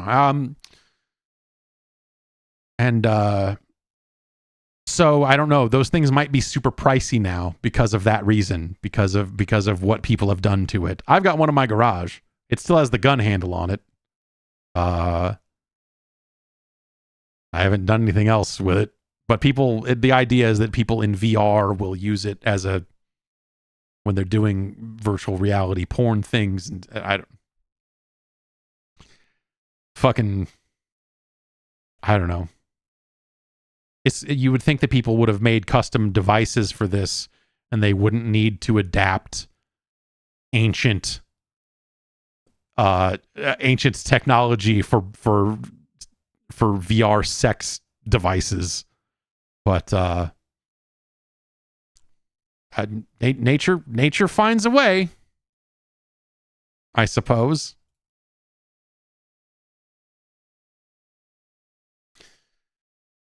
Josh from Niles, Michigan writes in and says, we're a week into July now and have not heard any official news about this year's Call of Duty title.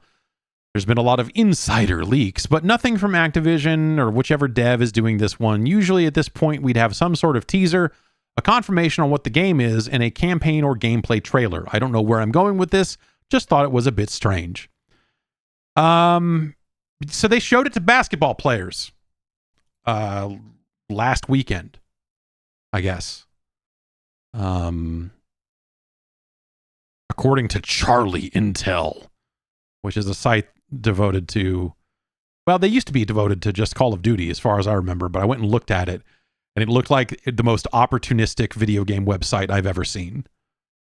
Which, good on. That's not I don't think that's a knock on them per se, but it just feels like you look at it and they're like, here's our Call of Duty section. Here's our FIFA section. Here's our Pokemon Go section. And here's maybe they do Destiny. I forget. There was like one or two other games that you're just like, oh, okay. I see what you're doing. I see what you're trying to do here. Anyway, according to Charlie Intel and some pictures posted to Instagram, some basketball players were shown brief demos of the game at the NBA Summer League, which is happening in Las Vegas. And I don't know, like there's some, you can see some screens in the footage, but it's hard to see if this is the new game or not. The menu does look a little bit different, I guess, but not, I don't know. I'd have to sit there and stare at this year's Call of Duty to know for sure. But Call of Duty has this tie to basketball when it comes to revealing the games. Where you would see, and in some years you would have situations where, like, during the NBA Finals is when they would first run an ad for Call of Duty, and it would be a very brief teaser. It would not be like a ton of gameplay. It'd be like, here's just, hey, new Call of Duty coming soon, reveal coming soon, whatever it is. And so they've always had some sort of tie to basketball. And yeah, so showing the game off to players at the NBA Summer League, I think makes a lot of sense. But also the thing they've done more recently is they have revealed the game within the game itself, where they have had like Warzone, like battle royale events where you start to find hints and clues as to what the next game is. There's about 3 weeks left on season 4 of Call of Duty. And I would expect that when that season ends, we will see something more direct about what they're doing. That's my guess. If they're showing it off to basketball players here at the Summer League in Vegas, then I would bet that when the next season of Call of Duty ends, they will probably have something going on. The talk going around is that Sledgehammer is leading this game and that it is changed. There was originally talk that they were going to take a year off and instead focus on something that was more expansion in size and scope, as opposed to a full-on new retail product. But it sounds like that maybe that plan has changed and that expansion has been blown up into a full-fledged game now, but that also the sticking bit of this rumor that's been going around for a while is that it is still meant to be some sort of expansion onto Modern Warfare 2 and its story, as opposed to a whole new theater and whole new game and everything else. So I wonder how different it will really be when it comes to the feel of the multiplayer. If they're making, like, and I'm talking competitive multiplayer here more than Warzone, I suppose, but I'm curious to see if they, because if all the existing maps are in there and all the existing guns are in there from last year's game and they're adding more to it, does this end up being the same game with just more of it? Are they just like, hey, here's a lot more maps and more guns? Or do they change gameplay in meaningful ways for the competitive multiplayer in terms of feel, not just maps and modes and whatever else? Is it like, oh, we put the dolphin, whatever movement thing or whatever. And then Warzone, they'll do what they do with it. I don't know. So I don't know. It sounds like it's still building off of last year's game, but that it, instead of skipping a year, they're just going to go ahead and ship it. They're going to Miles Morales that bad boy from DLC to full-fledged game is what it sounds like. But also they'll probably charge full price for it. And yes, the Homelander is coming to Call of Duty, the character from The Boys. The Boys. It sounds like that they have also confirmed that the Homelander will appear in Mortal Kombat 1, which is, that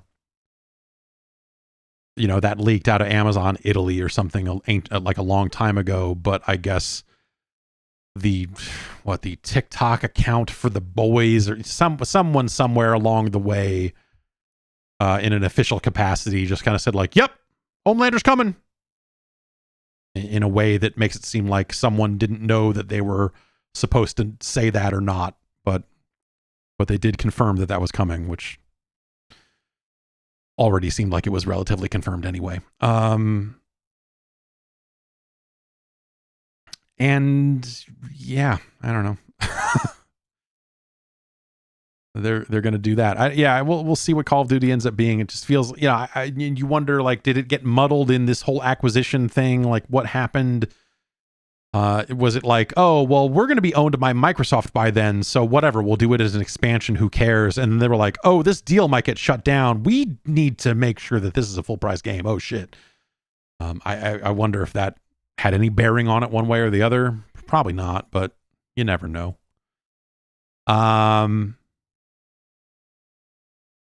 Let's see here. Tommy from Florida writes in and says, my original Xbox died. A lot of my OG Xbox games, unfortunately, didn't make the backwards compatible program, and now I'm wondering, is there any market for new production of retro hardware? Could Sega just start making the Dreamcast again in limited quantities? Is that even possible? Anything's possible, right? But the getting those parts, can you find new versions of parts that would work in the same way? Like getting an assembly line together to make super old chips is probably not super easy to do. And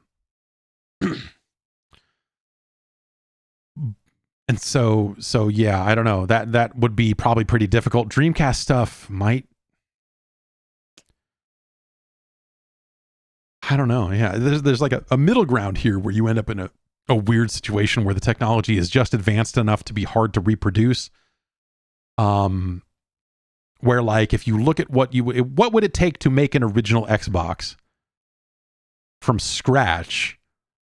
That's new enough where you have to deal with like CPUs and GPUs and all this shit that just doesn't exist anymore. The NVIDIA part that was in there would be hard to duplicate, would be, the legality of duplicating it if you were making a clone device might be in question as well. If Microsoft were doing it, then, like you could, but like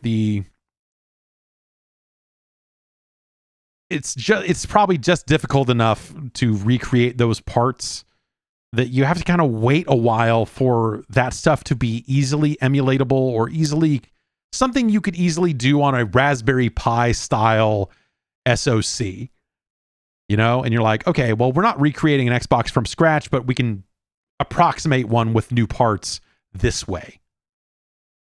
And go through those hoops instead of actually making a new old Xbox, which would actually be pretty difficult because then you're like, okay, we need to put hard drives in these things, but I guess we can probably replace that with an SD type situation or something else, or there's different ways to attack that. And the technology, specifically asking about an original Xbox, is actually the hardest part about this, because I think there's just stuff with the original Xbox in terms of the parts inside of it that are just fucking weird enough to be hard to duplicate in a modern context. And then if you legally want to run DVDs in it, you're jumping through another set of hoops around reading those discs and reading the specific format of those that if you were Microsoft, you could obviously do. But if you were making a clone device, might very well be a DMCA violation to make a thing that would read those. I don't know. Yeah, there's a bunch of fucking weird shit around that would make it really difficult to do. But eventually, as emulation of the original Xbox gets better, which it's gotten quite good over the last couple of years here, through XMU is the name of the emulator that does original Xbox stuff. And that's there's a few different ones, but that one's gotten quite good and is relatively user friendly. But not specific to that, but like as emulation of that platform gets better and better on a software side, they eventually get to a point where you could say like, okay, we can take a cheap piece of hardware, we can code an emulator that works well enough for these 20 games and then do a mini Xbox type of situation. Getting something that is a one-to-one recreation of that console and all its parts and all of its other bullshit, compatibility with original peripherals and the HD pack and all that other horse shit, way harder to do. But yeah.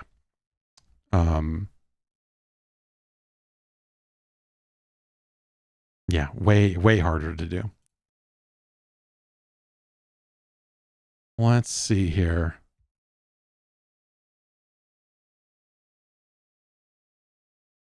Topher in Indiana writes in and says, I don't get what FOV is. Why does it matter? All I see is that it makes things look like I'm looking through a fisheye lens. Topher, I'm kind of with you. FOV is a thing that if you're going to adjust it is usually best adjusted very subtly. FOV is kind of a math problem. More than anything else, because when you're thinking about the proper FOV for a first-person game, you tend to think about it as a factor of the size of your TV screen and how far away you are from it. And so the FOV you want in front of a PC monitor, you may want a wider FOV there than you would if you're sitting 6 feet from your television, or vice versa. I forget. And so some people get sick at lower FOVs because at lower FOVs, think about it as it's that fisheye lens that you get when you widen out the FOV, the field of view, if you will. When you're widening that field of view, yes, it does fisheye out in a way that is ridiculous. And if you turn it all the way up, it becomes broken and insane, and you're like playing inside of your head, and it hurts. But subtle adjustments do start to make sense to me anyway. As something that is, again, a factor of the size of your screen, how far away you are from it, and it really is in a lot of ways sort of a math problem. Think about it as low FOVs. You're almost like drawing a fucking box around your eyes, and you're not seeing anything. Your field of view is so narrow. It's why people talk about field of view in VR, is because it's how big are the screens? How big of a field of view do they give you? You don't have to adjust it in that case, but it is a similar concept into, is the VR headset giving you a view like this, or is it giving you a view like this? And so when you think about the screen as a factor of your eyes, and your eyes are sitting in front of the screen, and you're looking at it as like, my eyes go here and then it goes out and the screen is this size. It's getting bigger as you get out there. There's a natural answer to that math problem as to what field of view will make looking at your TV seem sort of like looking through a window in a way that seems very natural, as opposed to something that is very enclosed and claustrophobic, or something that is so widened out that it is bending in a way that would, again, if you think about it as a VR headset sort of problem, the bend on that, the fisheye lens on that makes total sense, because we're thinking about our eyes and how wide we can see with our eyes. So I can see my finger right here, even though it's on the side of my head. That's fucking crazy. You can't do that with a television. So you have to figure out like what the right thing is to make it look natural. Again, for the distance that you're seated from and blah, blah, blah, blah, blah. I tend to never fucking change it. And when I do, I push it 5 degrees one way or the other. But I am not a big, I am not a huge believer in adjusting FOV. I've never really, it's never bothered me one way or the other. It's never been a thing that has stuck out to me. I've never played a game and been like, I can't fucking see shit. It never it's never been a problem. I mean, that's because a lot of first person games dial it in, and I'm usually on 16:9 or 16:10 monitors, but I don't touch it. I tend to not mess with it in third person games, first person games, anything. It's just not, it's nothing that's ever bugged me enough to go in and change. And some people get motion sick for it. Some people, like, when you give them a claustrophobic feeling FOV, they lose their shit and like, I can't even look at this fucking game. They need to turn it up to feel less sick, because, head bob and different sway will play into that as well. And whatever else. So, yeah, I never have really needed to mess with it. And so I just don't have a ton of experience messing with it, because it's never really bothered me.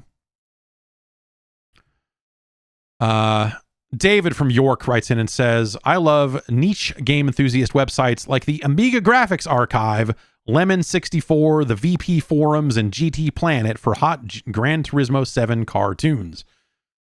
They're clearly run for the love of it, and the lack of economic motive makes them nice places to be. Finding a new interesting site in their link pages is how my brain still thinks the internet should work. Do you have any favorite similar sites, and what would be on your web ring?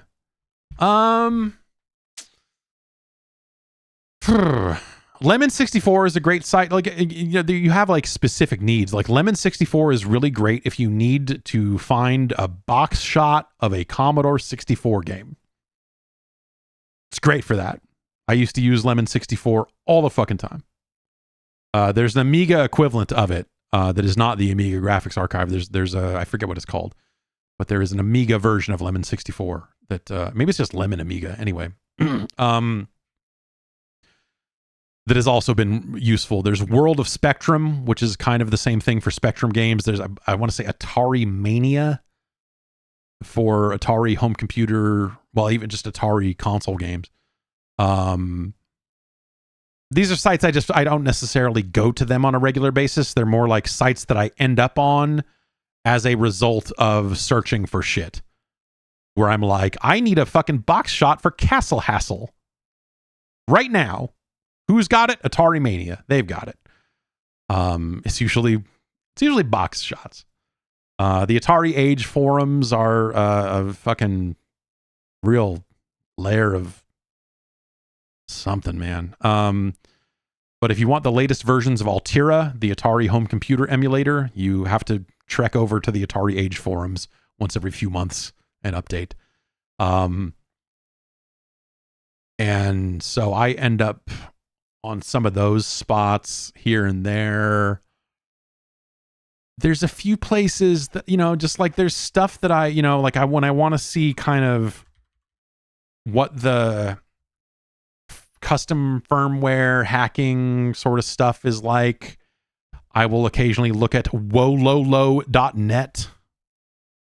I know there's a bunch of different sites out there, but that's one that sometimes I value a site that is clean and easy to read over, some sites maybe more over digging through a goddamn message board for news and information. I refuse. I read retro RGB .com here and there. They will cover like their top story right now is there's an Atari 7800 flash cart coming out. And someone is 3D printing replacement thumbstick caps for the Philips CDI.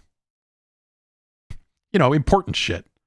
And so those are not sites I'm checking every day, but once a month or something, I'll be like, oh yeah, what's going on in that world? And I'll go deliberately kind of read up what they've posted over the last few weeks. But yeah, I don't know. I'm trying to think if there's any others. Usually it's just, you just kind of end up places, like I said, it's you end up on Lemon 64 because you're searching for information about Space Taxi and they've got it. And whatever else. I think there's smspower.org has been a really good resource over the years for Sega Master System prototype dumps and just like a lot of weird information about that. There was an archive. I think it was just fucking, you had to type in a fucking IP address. It didn't even resolve to anything, but there's the NES cart database that was out there for a lot of years. If you needed to know what mapper a specific game was, you could go look it up there, and like all this other crazy shit. So, usually it's in service of like weird emulation information that I find myself reading this shit. There's not a lot of, there used to be a ton of websites devoted to emulation news in the 90s and in the early 2000s. And a lot of that stuff dried up in a way that they're just not covering it the way that I wish they did. What is it? It's retrogames.com was always that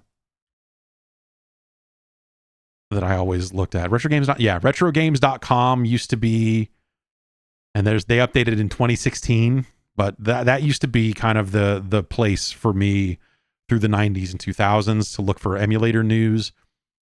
They were always just fast and professional. A lot of people bring up Zophar's domain. They're all right. I was not a huge fan back in the day, compared to some of the other sites out there.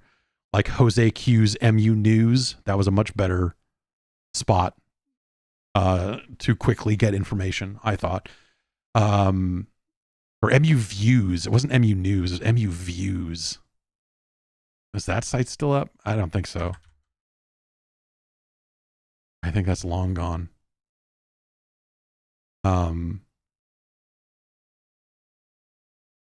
But yeah, no, that's some kind of spam site or something now.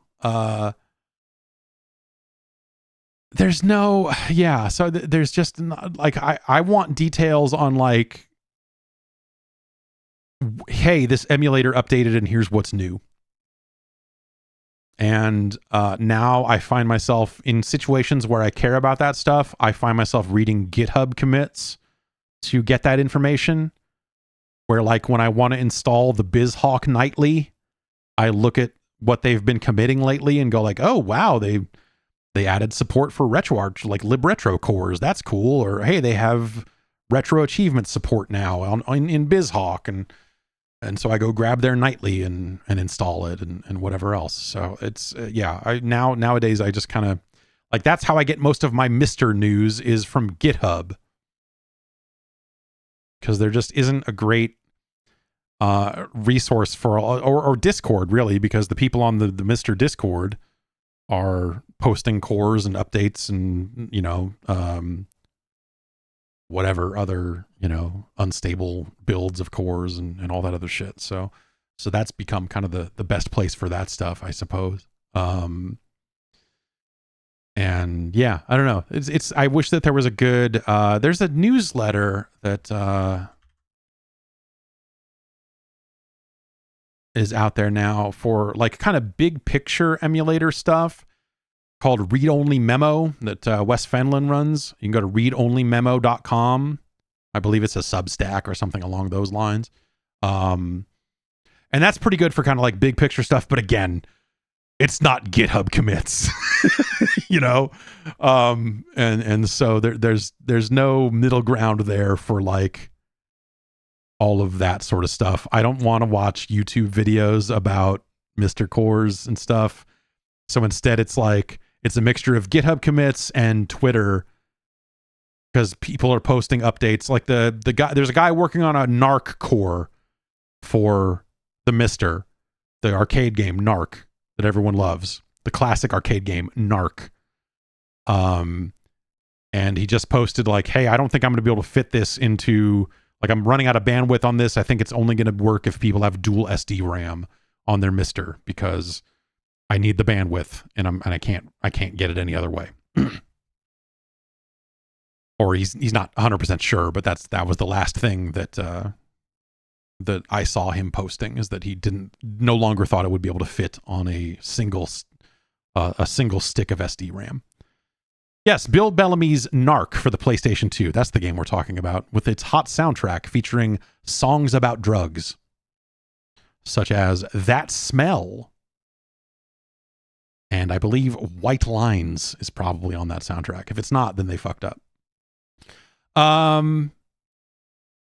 Yeah, so I don't know. I don't, there's a lot of stuff out there, but at the same time, I wish there was something better out there for some of those topics. It feels like some of that stuff is not being covered to the extent that I wish it was.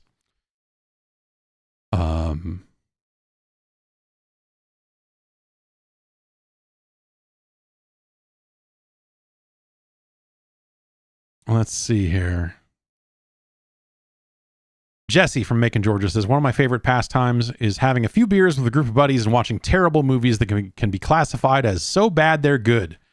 Do you know of any video games that fall into that category? The only one I can think of is Rogue Warrior. As bad as that game was, I still enjoyed playing through it because of the absurdity of the dialogue. Can you think of any more games that fall into the so bad it's good category? Yeah, those are, Deadly Premonition and Bulletstorm are the first two out of the chat. Those are decent suggestions.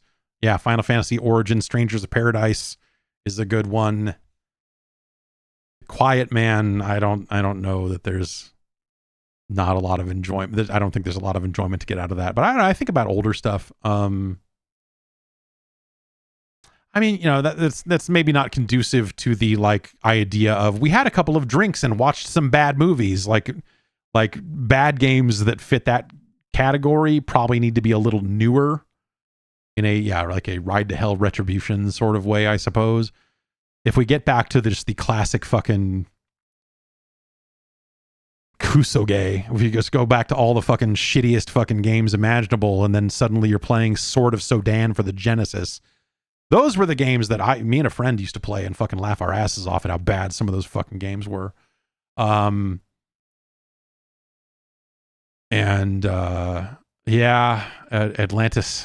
the Nazo is another good one of those. Basically, a lot of the stuff that you saw on fucking Game Center. 50 Cent Blood on the Sand probably fits that bill. The dialogue in that is just fucking hysterical. It's so fucking hilarious. Sub-Zero, Mortal Kombat Mythology Sub-Zero is maybe too hard to play if you are drinking, but the cutscenes are great. In those sort of situations, I might say fucking you're better off watching a compilation of the cutscenes, though. It's easy to sit there and say, let's play Mortal Kombat Special Forces, but to actually sit down and play Mortal Kombat Special Forces is an entirely different fucking ball of wax, man. It's not fucking cool. It's not a good time. It's not fun. But I don't know. I think you can have a wide. I think the ideal is a game that's fun to play, but hilarious in its story and setting or something, right? So that's a harder thing. Bulletstorm maybe fits that bill, right? Where Bulletstorm works because the gameplay actually is fun. And the story is fucking terrible. Wu-Tang Shaolin Style, someone suggested that. That's not a good choice because Wu-Tang Shaolin Style is annoying to play. It is a hassle to play. The cutscenes and the dialogue are hilarious, but you still have to play that fucking game, and you still have to play it well enough to win, which is frustrating. It's not, playing the AI and unlocking all the chambers where you're now I need to do an 11-hit combo and do that. It fucking sucks. It sucks. Yeah, so I don't know. The so bad it's good is kind of a weird concept in the first place because I don't know, is Baldur's Gate 3 going to fall into that category where it's a perfect mix of like, this is an amazing video game to play. Also, I fucked a bear. Or whatever, you know. I don't know. You know, you have some games that are trying to deliberately be kind of tongue-in-cheek about their stuff, where like I love the Gunstringer because it is just one long Mad Dog McCree joke, but also, you know, they're going for it. That's the thing they're trying to do. Like, that is a funny game, not a bad game. Is Wet so bad it's good?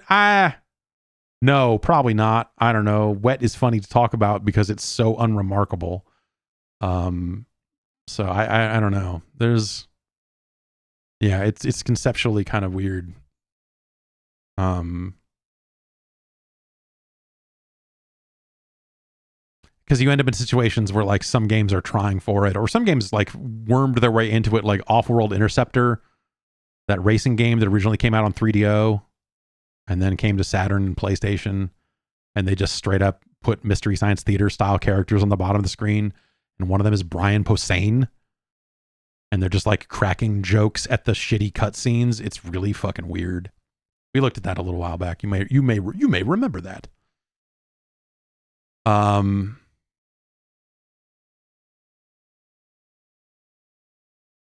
Yeah. Yeah, I don't know. There's that's Jason in Hamilton, Ontario writes in. Maybe this will be our last one. Recent podcast discussions regarding the rumor of 343 switching to Unreal and Bethesda's long history of engine bugs reminded me that Microsoft owns id Tech. When Microsoft first acquired ZeniMax, I thought id Tech was a great fit for them. The modern Doom and Wolfenstein games were really well optimized, were ported across a variety of platforms, and generally worked perfectly. For a company like Microsoft, who has a number of shooter IPs, it seemed like the perfect fit. So why do you think we haven't seen any id Tech games since Doom Eternal in 2020? I wonder if, you know, like, we haven't really seen big open world stuff, open world shooters on that id Tech engine. Is it really best suited for smaller spaces? Is it well suited for competitive multiplayer?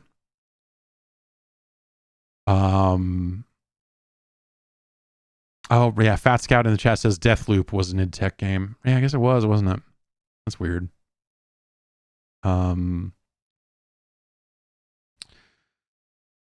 I would suspect that it's a variety of things, but when it comes down to the tool set that your team uses, you want to use whatever your team. I want to look up Deathloop now and actually verify that, because I don't remember that being. This says it's on the Void engine.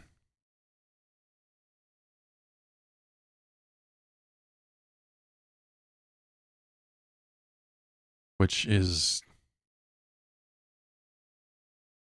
based on id Tech 5, which is the engine used in Rage and The Evil Within. You know, Rage, Wolfenstein The New Order, and Wolfenstein The New Blood were id Tech 5. So modern id Tech, I guess id Tech 6 is the current. Is that the current? Anyway.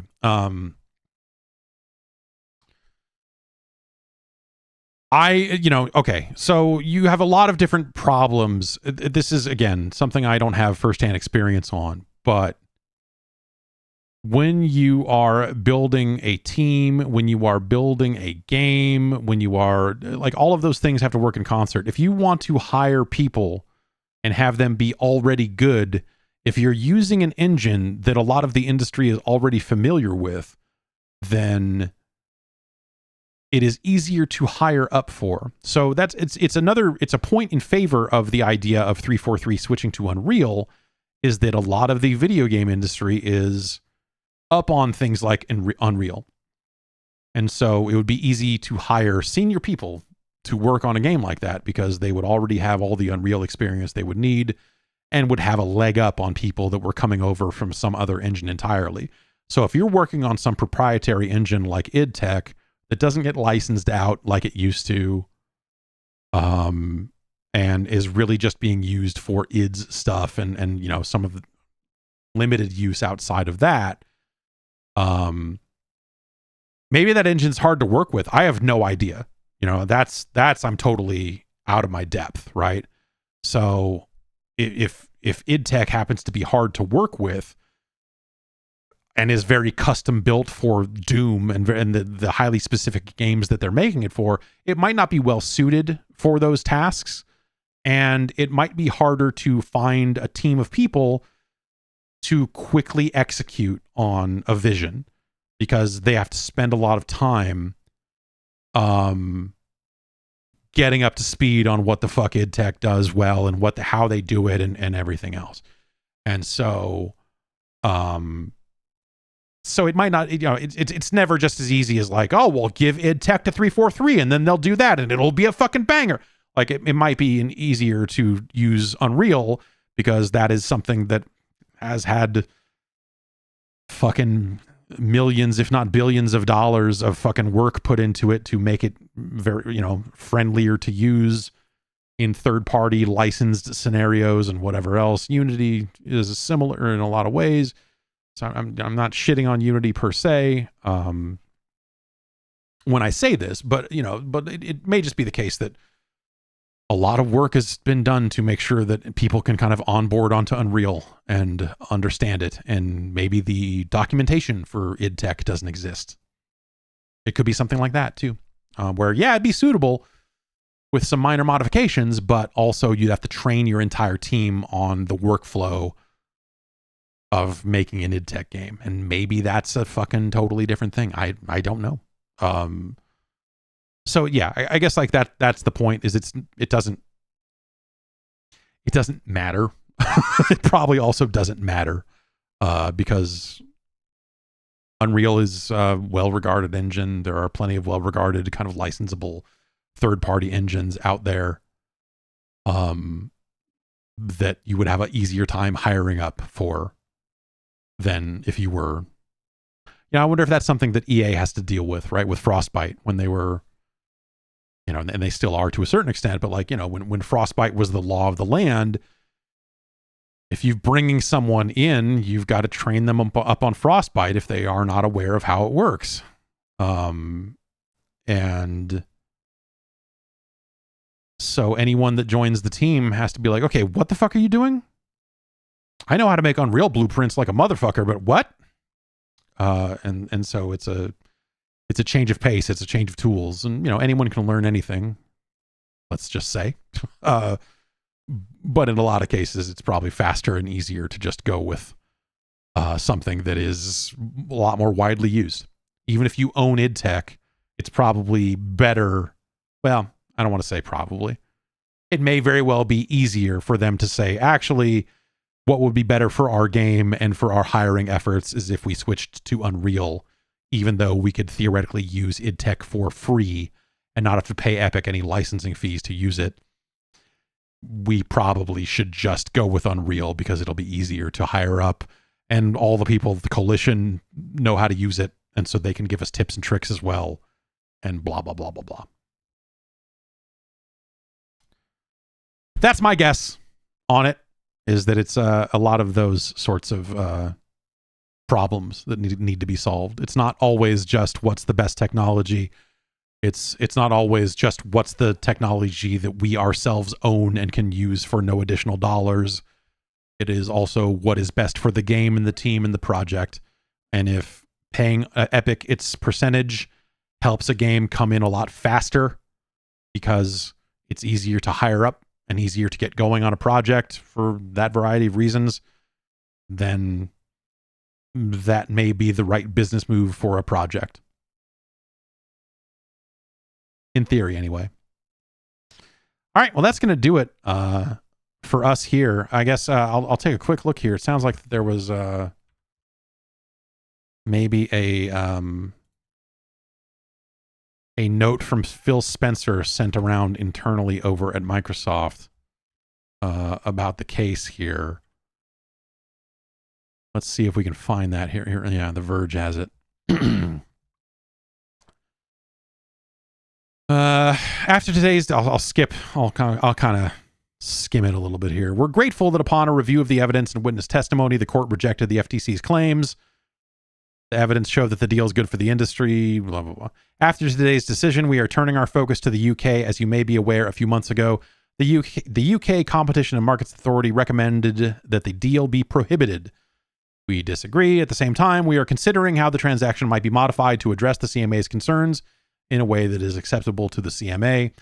In order to prioritize work on potential options, Microsoft and Activision have agreed with the CMA that pausing the appeal now would be in the best public interest. And we've made a thing in that effect. From the beginning, the gaming leadership team and I have believed that this acquisition will meaningfully benefit players and the gaming industry. Since we announced our intent, our actions have demonstrated our commitment to bringing more games to more people on more devices. This includes numerous signed agreements to make Activision Blizzard's games Xbox first-party games. That's right. Sean Waltman has been acquired by Xbox. He's got this Bronco Buster game that's really turning a lot of heads around here. Xbox first-party games and Game Pass all available to more players than they are today.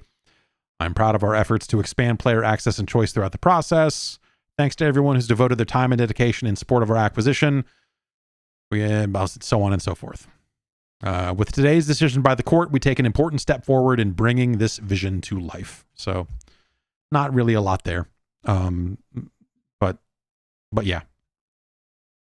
They're going to try to work through the CMA stuff, and presumably, like I said, we'll be through this. This deal will probably be spit out the other side here pretty quick.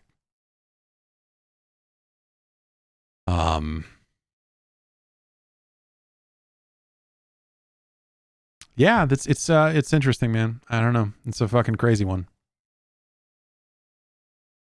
It's a real crazy one. Anyway, that's going to do it for us here today. I'll hit the music.